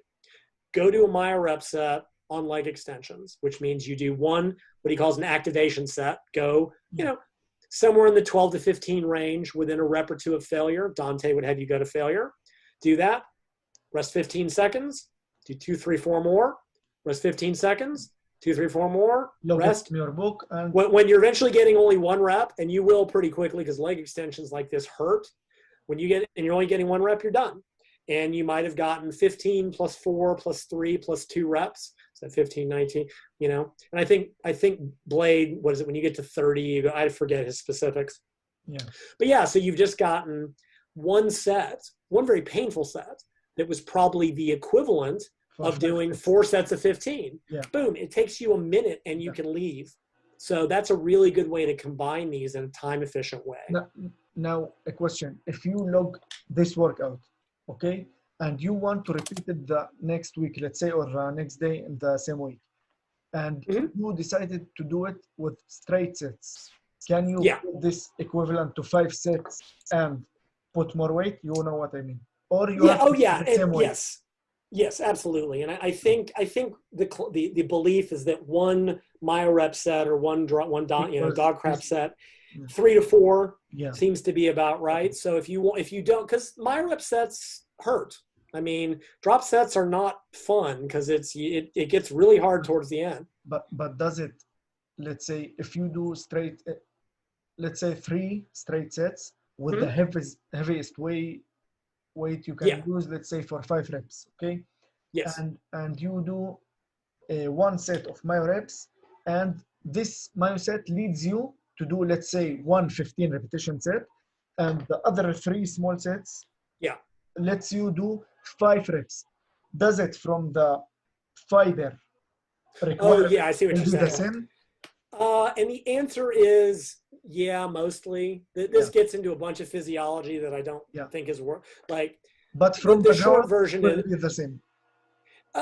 For essentially yes, right. So this is kind of why the heavy and the light work seems to be very similar. Is is if you do a heavy set of 5 reps, you basically recruit all the muscle fibers at once. So you get 5 repetitions with all of them recruited. Now, if you do a lighter set of my rep set to 15 or low, 30 reps set, you will start by the first low. It starts very low. You don't because you don't need them, right? Because it's too light. But as you get more and more and more tired, you recruit more and more and more muscle fibers. And basically those last 4 or 5 reps of the 30 rep set or of the myo rep set, essentially, if you were to look at like muscle fiber recruitment and do a bunch of complicated research stuff, they look about the same, because a max effort is a max effort. Is the simplest way I can put it.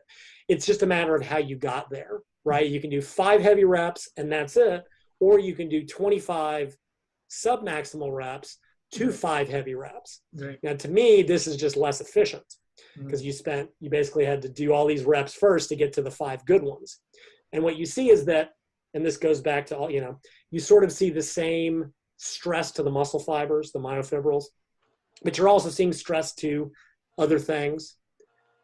You don't get the same strength gains because you're not stressing the nervous system to the same degree, right? Low reps take practice. There's a practice issue. But in the myo reps, you will get also the benefit of the capillaries and all of that. Yeah. I think you're probably, so that's kind of a nice, it might be a more time efficient way to maybe get the best of both worlds. Yeah. Do a heavy drop set, because Dante's dog crap tends to be a little bit heavier It's like 5 to 8 to failure and then the drop set. So you're getting the tension immediately into the fatigue. Whereas myo reps, I think I haven't looked into it in a while. You started with higher reps and kind of progressed downwards. So they're very similar, but they're not identical. I think myo reps probably, dog crap does burn some people out. Going to failure all the time for some people is just mentally and physically and neurologically exhausting. It does take a lot of drive, and not everyone. So it's very effective, but it can burn people out. I think myo reps is a friendlier version of the same approach because you're not having to go to failure every workout. And I think if you have bigger muscles to start with, let's say failure training, yes, will help you with this fatigue, because the fatigue will, let's say, expand on all of your muscles. You know what I mean? Like if you have bigger muscles, the fatigue will spread.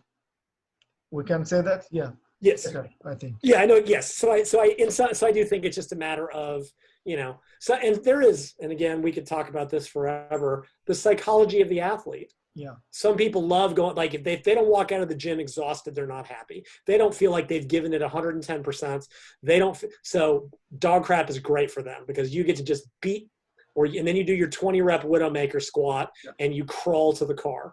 Yeah. Not everyone is mentally wired. And I'm not saying that they're lesser or worse, but I'm saying that as much as anything, to the comment you made, as long as you follow the logbook and progress over time, there are a lot of different ways to get to the same goal. Yeah.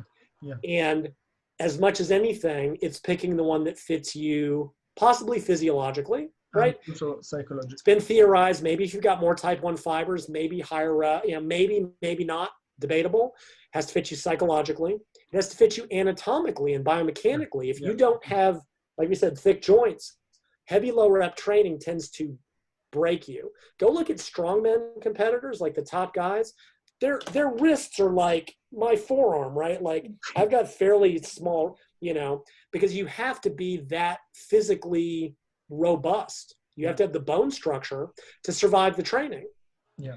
Women with wider hips, women with lighter bones may not be mentally, physically, even male bodybuilders with lighter bones or, a lighter frame structure just may not tolerate super heavy training all the time, whether even if they want to do it, if you're getting hurt.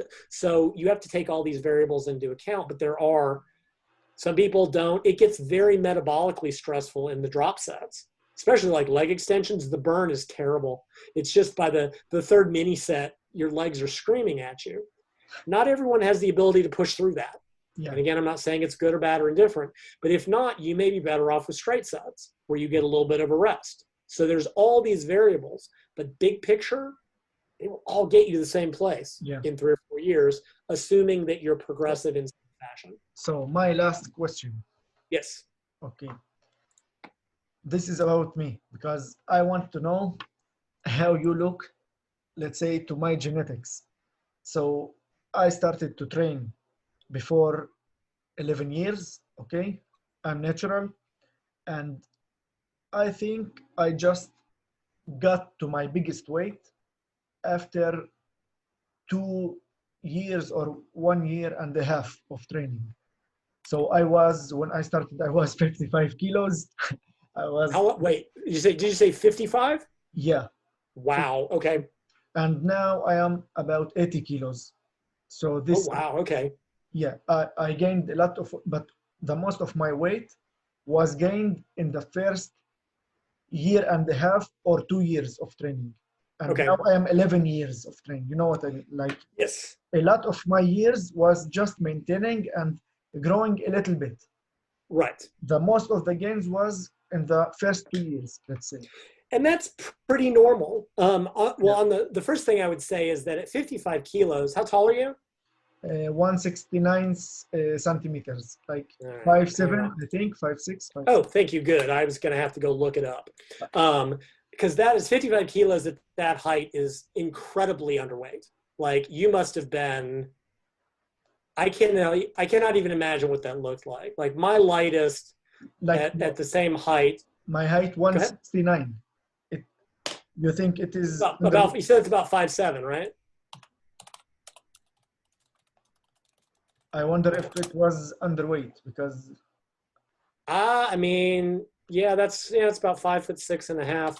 I mean, I would 110 pounds. That's 55 kilos. That's extremely light. Mhm. So I have a feeling a lot of, at least some of the early growth was like, call it catch-up growth, where if you take people that, I mean, usually it's extreme situations, third world countries, South Africa, like they gain weight, but there's because they're catching up to where they were. Okay. But even without that, usually the most rapid gains in anything, strength, muscle mass, aerobic, first couple of years, right? You gain, and it's because you're coming from a lesser trained state. Yeah. As you get closer to your genetic limit, and there is absolutely, everyone has a genetic limit. Where it is, we can't say. I tend to not think about total weight so much as how much have you gained. Yeah. Right now, you gained a tremendous amount of weight to go from 55 to 85. 30 kilos. Yeah. Is a stunning amount of body weight. Yeah. But I do think some of it was probably catching up.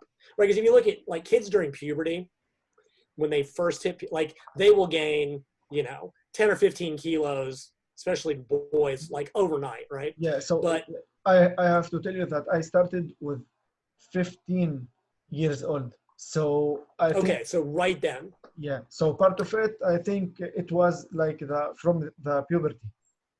Yes, and so I think that and that's just like a normal, like puberty for men is a steroid cycle, like your hormones are Growth hormone. And what's amazing, growth hormone, testosterone, everything, just as sort of a random thought or something that has been noticed, that's never been studied, of course. People that train through puberty, when they get older, even if they stop training, they just don't ever seem to lose the muscle. Like there's something very permanent that seems to go on during puberty. And it's because I think it's epigenetic or whatever is going on. So I got benefits from that. Yeah, no, and I really think it's true. Years ago, I knew I had a friend out in Oregon, and she knew all these guys that grew up on a farm. So they grew up like baling hay, and like you get big, right? And farm guys tend to be big anyway, just genetically. But they would just get huge during puberty because they're out working on the farm 8 hours a day. And they could deadlift, like they could walk into the gym and deadlift nearly 300 kilos their first day. Because think about it. If you're on a cattle farm and you're having to move a cow that weighs, I don't even know how much, 250 kilos, I don't even know how much a cow weighs. Lifting a bale of hay that's this, huge. Lifting a bar off the ground is easy because it's not trying to kick you, right? It's just such a fixed weight. But those guys got big and never got small. Like they would gain more when they trained, but they never got small again. So I do think there's a very permanent genetic effect for people that, and I even know some coaches, they're like, if you were an athlete and you didn't train through puberty, you'll never reach the top. And I don't think that's true, but there is certainly that belief. So I think some of it was, I think if you even hadn't been lifting, you would have gained some of that. Not all of it, but you would have gained some of it. The training helped. Yeah.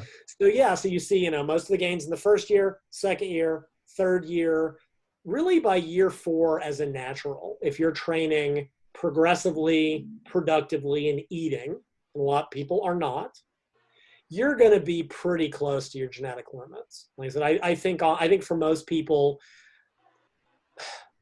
ignoring what happens at puberty, right? Because you're going to gain whatever, 15 kilos, 10 kilos, no matter what happens.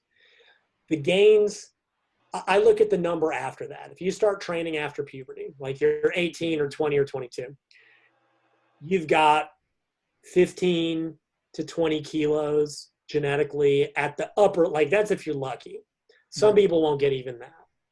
And after that, I mean, you'll really be maintaining. And honestly, I mean, go look at the good natural bodybuilders in the field right now. Go like Eric Helms, Jeff Nippard. I don't keep up with most of these people, but like stuff like that, they've been training for. Alberto Nunes. Yeah, guys like that. Omar Isuf, I hope I pronounced his name correctly. Yeah. And they've been training for 15 years, and they know a lot, and they train a lot hard. And the amount of muscle they've gained in the last 5 years is about that. They are at the genetic limit, but they're not getting any bigger.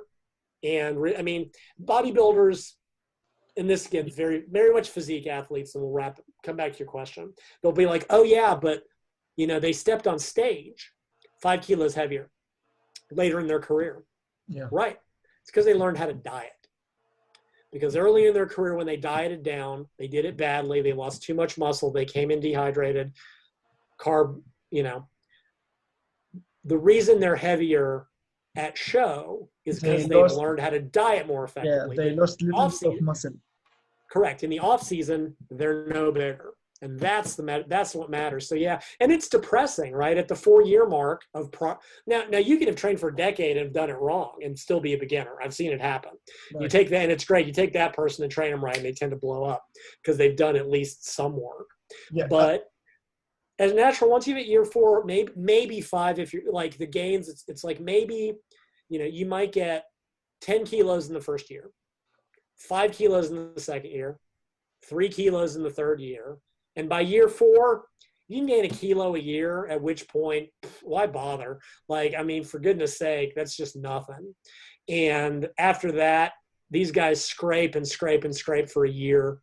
And it's true of all sports, right? Again, like I said, my elite power lifter, 12 weeks to put 2.5 kilos on her 3 lifts. Yeah.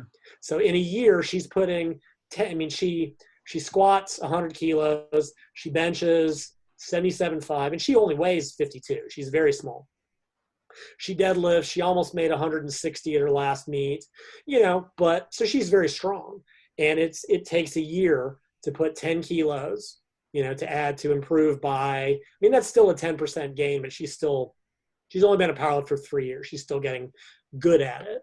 But, most people Guy will double his squat in the first year and be like, man, this is great. I'm gonna be a world record holder. And it's like, yeah, and then year 2, you added 50 kilos in the first year and you added 25 kilos in the second year. And at year 4, all right, yeah, you're squatting, 180 kilos. You're strong, maybe 150 kilos. The best guys in your weight class are squatting double that because they walked into the gym, right? People from Island Samoa and Island Tonga, they are big. They're some big guys, genetically. Like The Rock. Yeah, exactly. And you will hear stories of those guys going into the gym, and their first day, they will deadlift 180 kilos. Yeah. Right? That's where they start. Ed Cohn, at roughly 70 kilos, 75 kilos, the first day he deadlifted, he lifted 180 kilos. Yeah.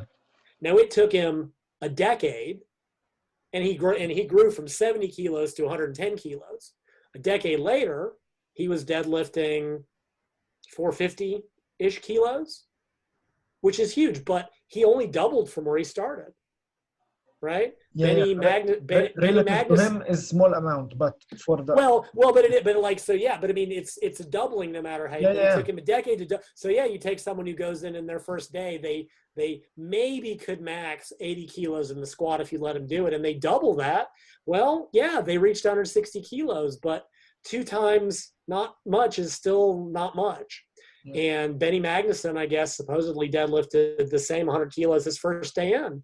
And he was one of the best deadlifters that ever lived. But he also had performance-enhancing drugs, as did it. And I'm not credit, but guys, you're going to hit your limit. You're going to stop making your real gains at maybe year 4 or 5. And from that point, it's maintenance. And then wait till you get older. Because when you get older, you're just fighting off the age-related. You're just trying to keep from losing. Yeah. Yeah. Much less getting better or what have you. So, mm-hmm. So yeah.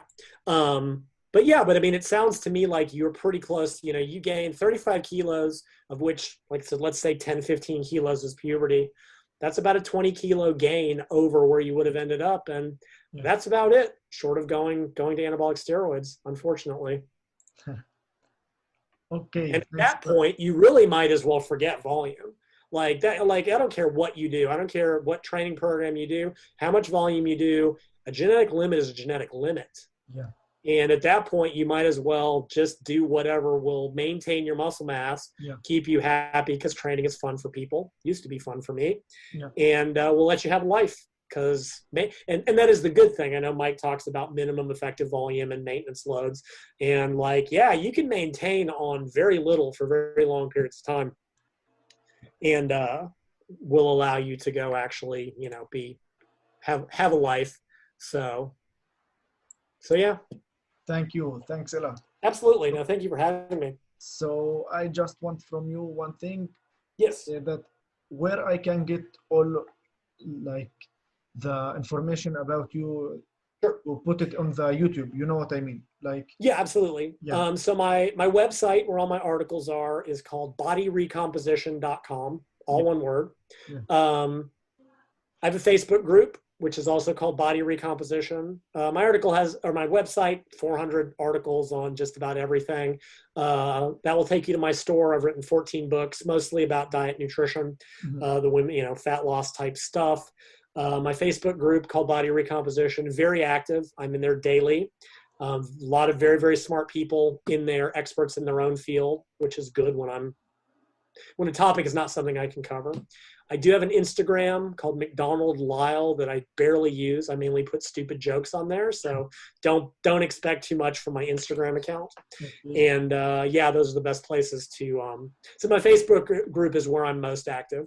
So if you have questions or one of the things I like about it, like I said, I've got a lot of very smart people, but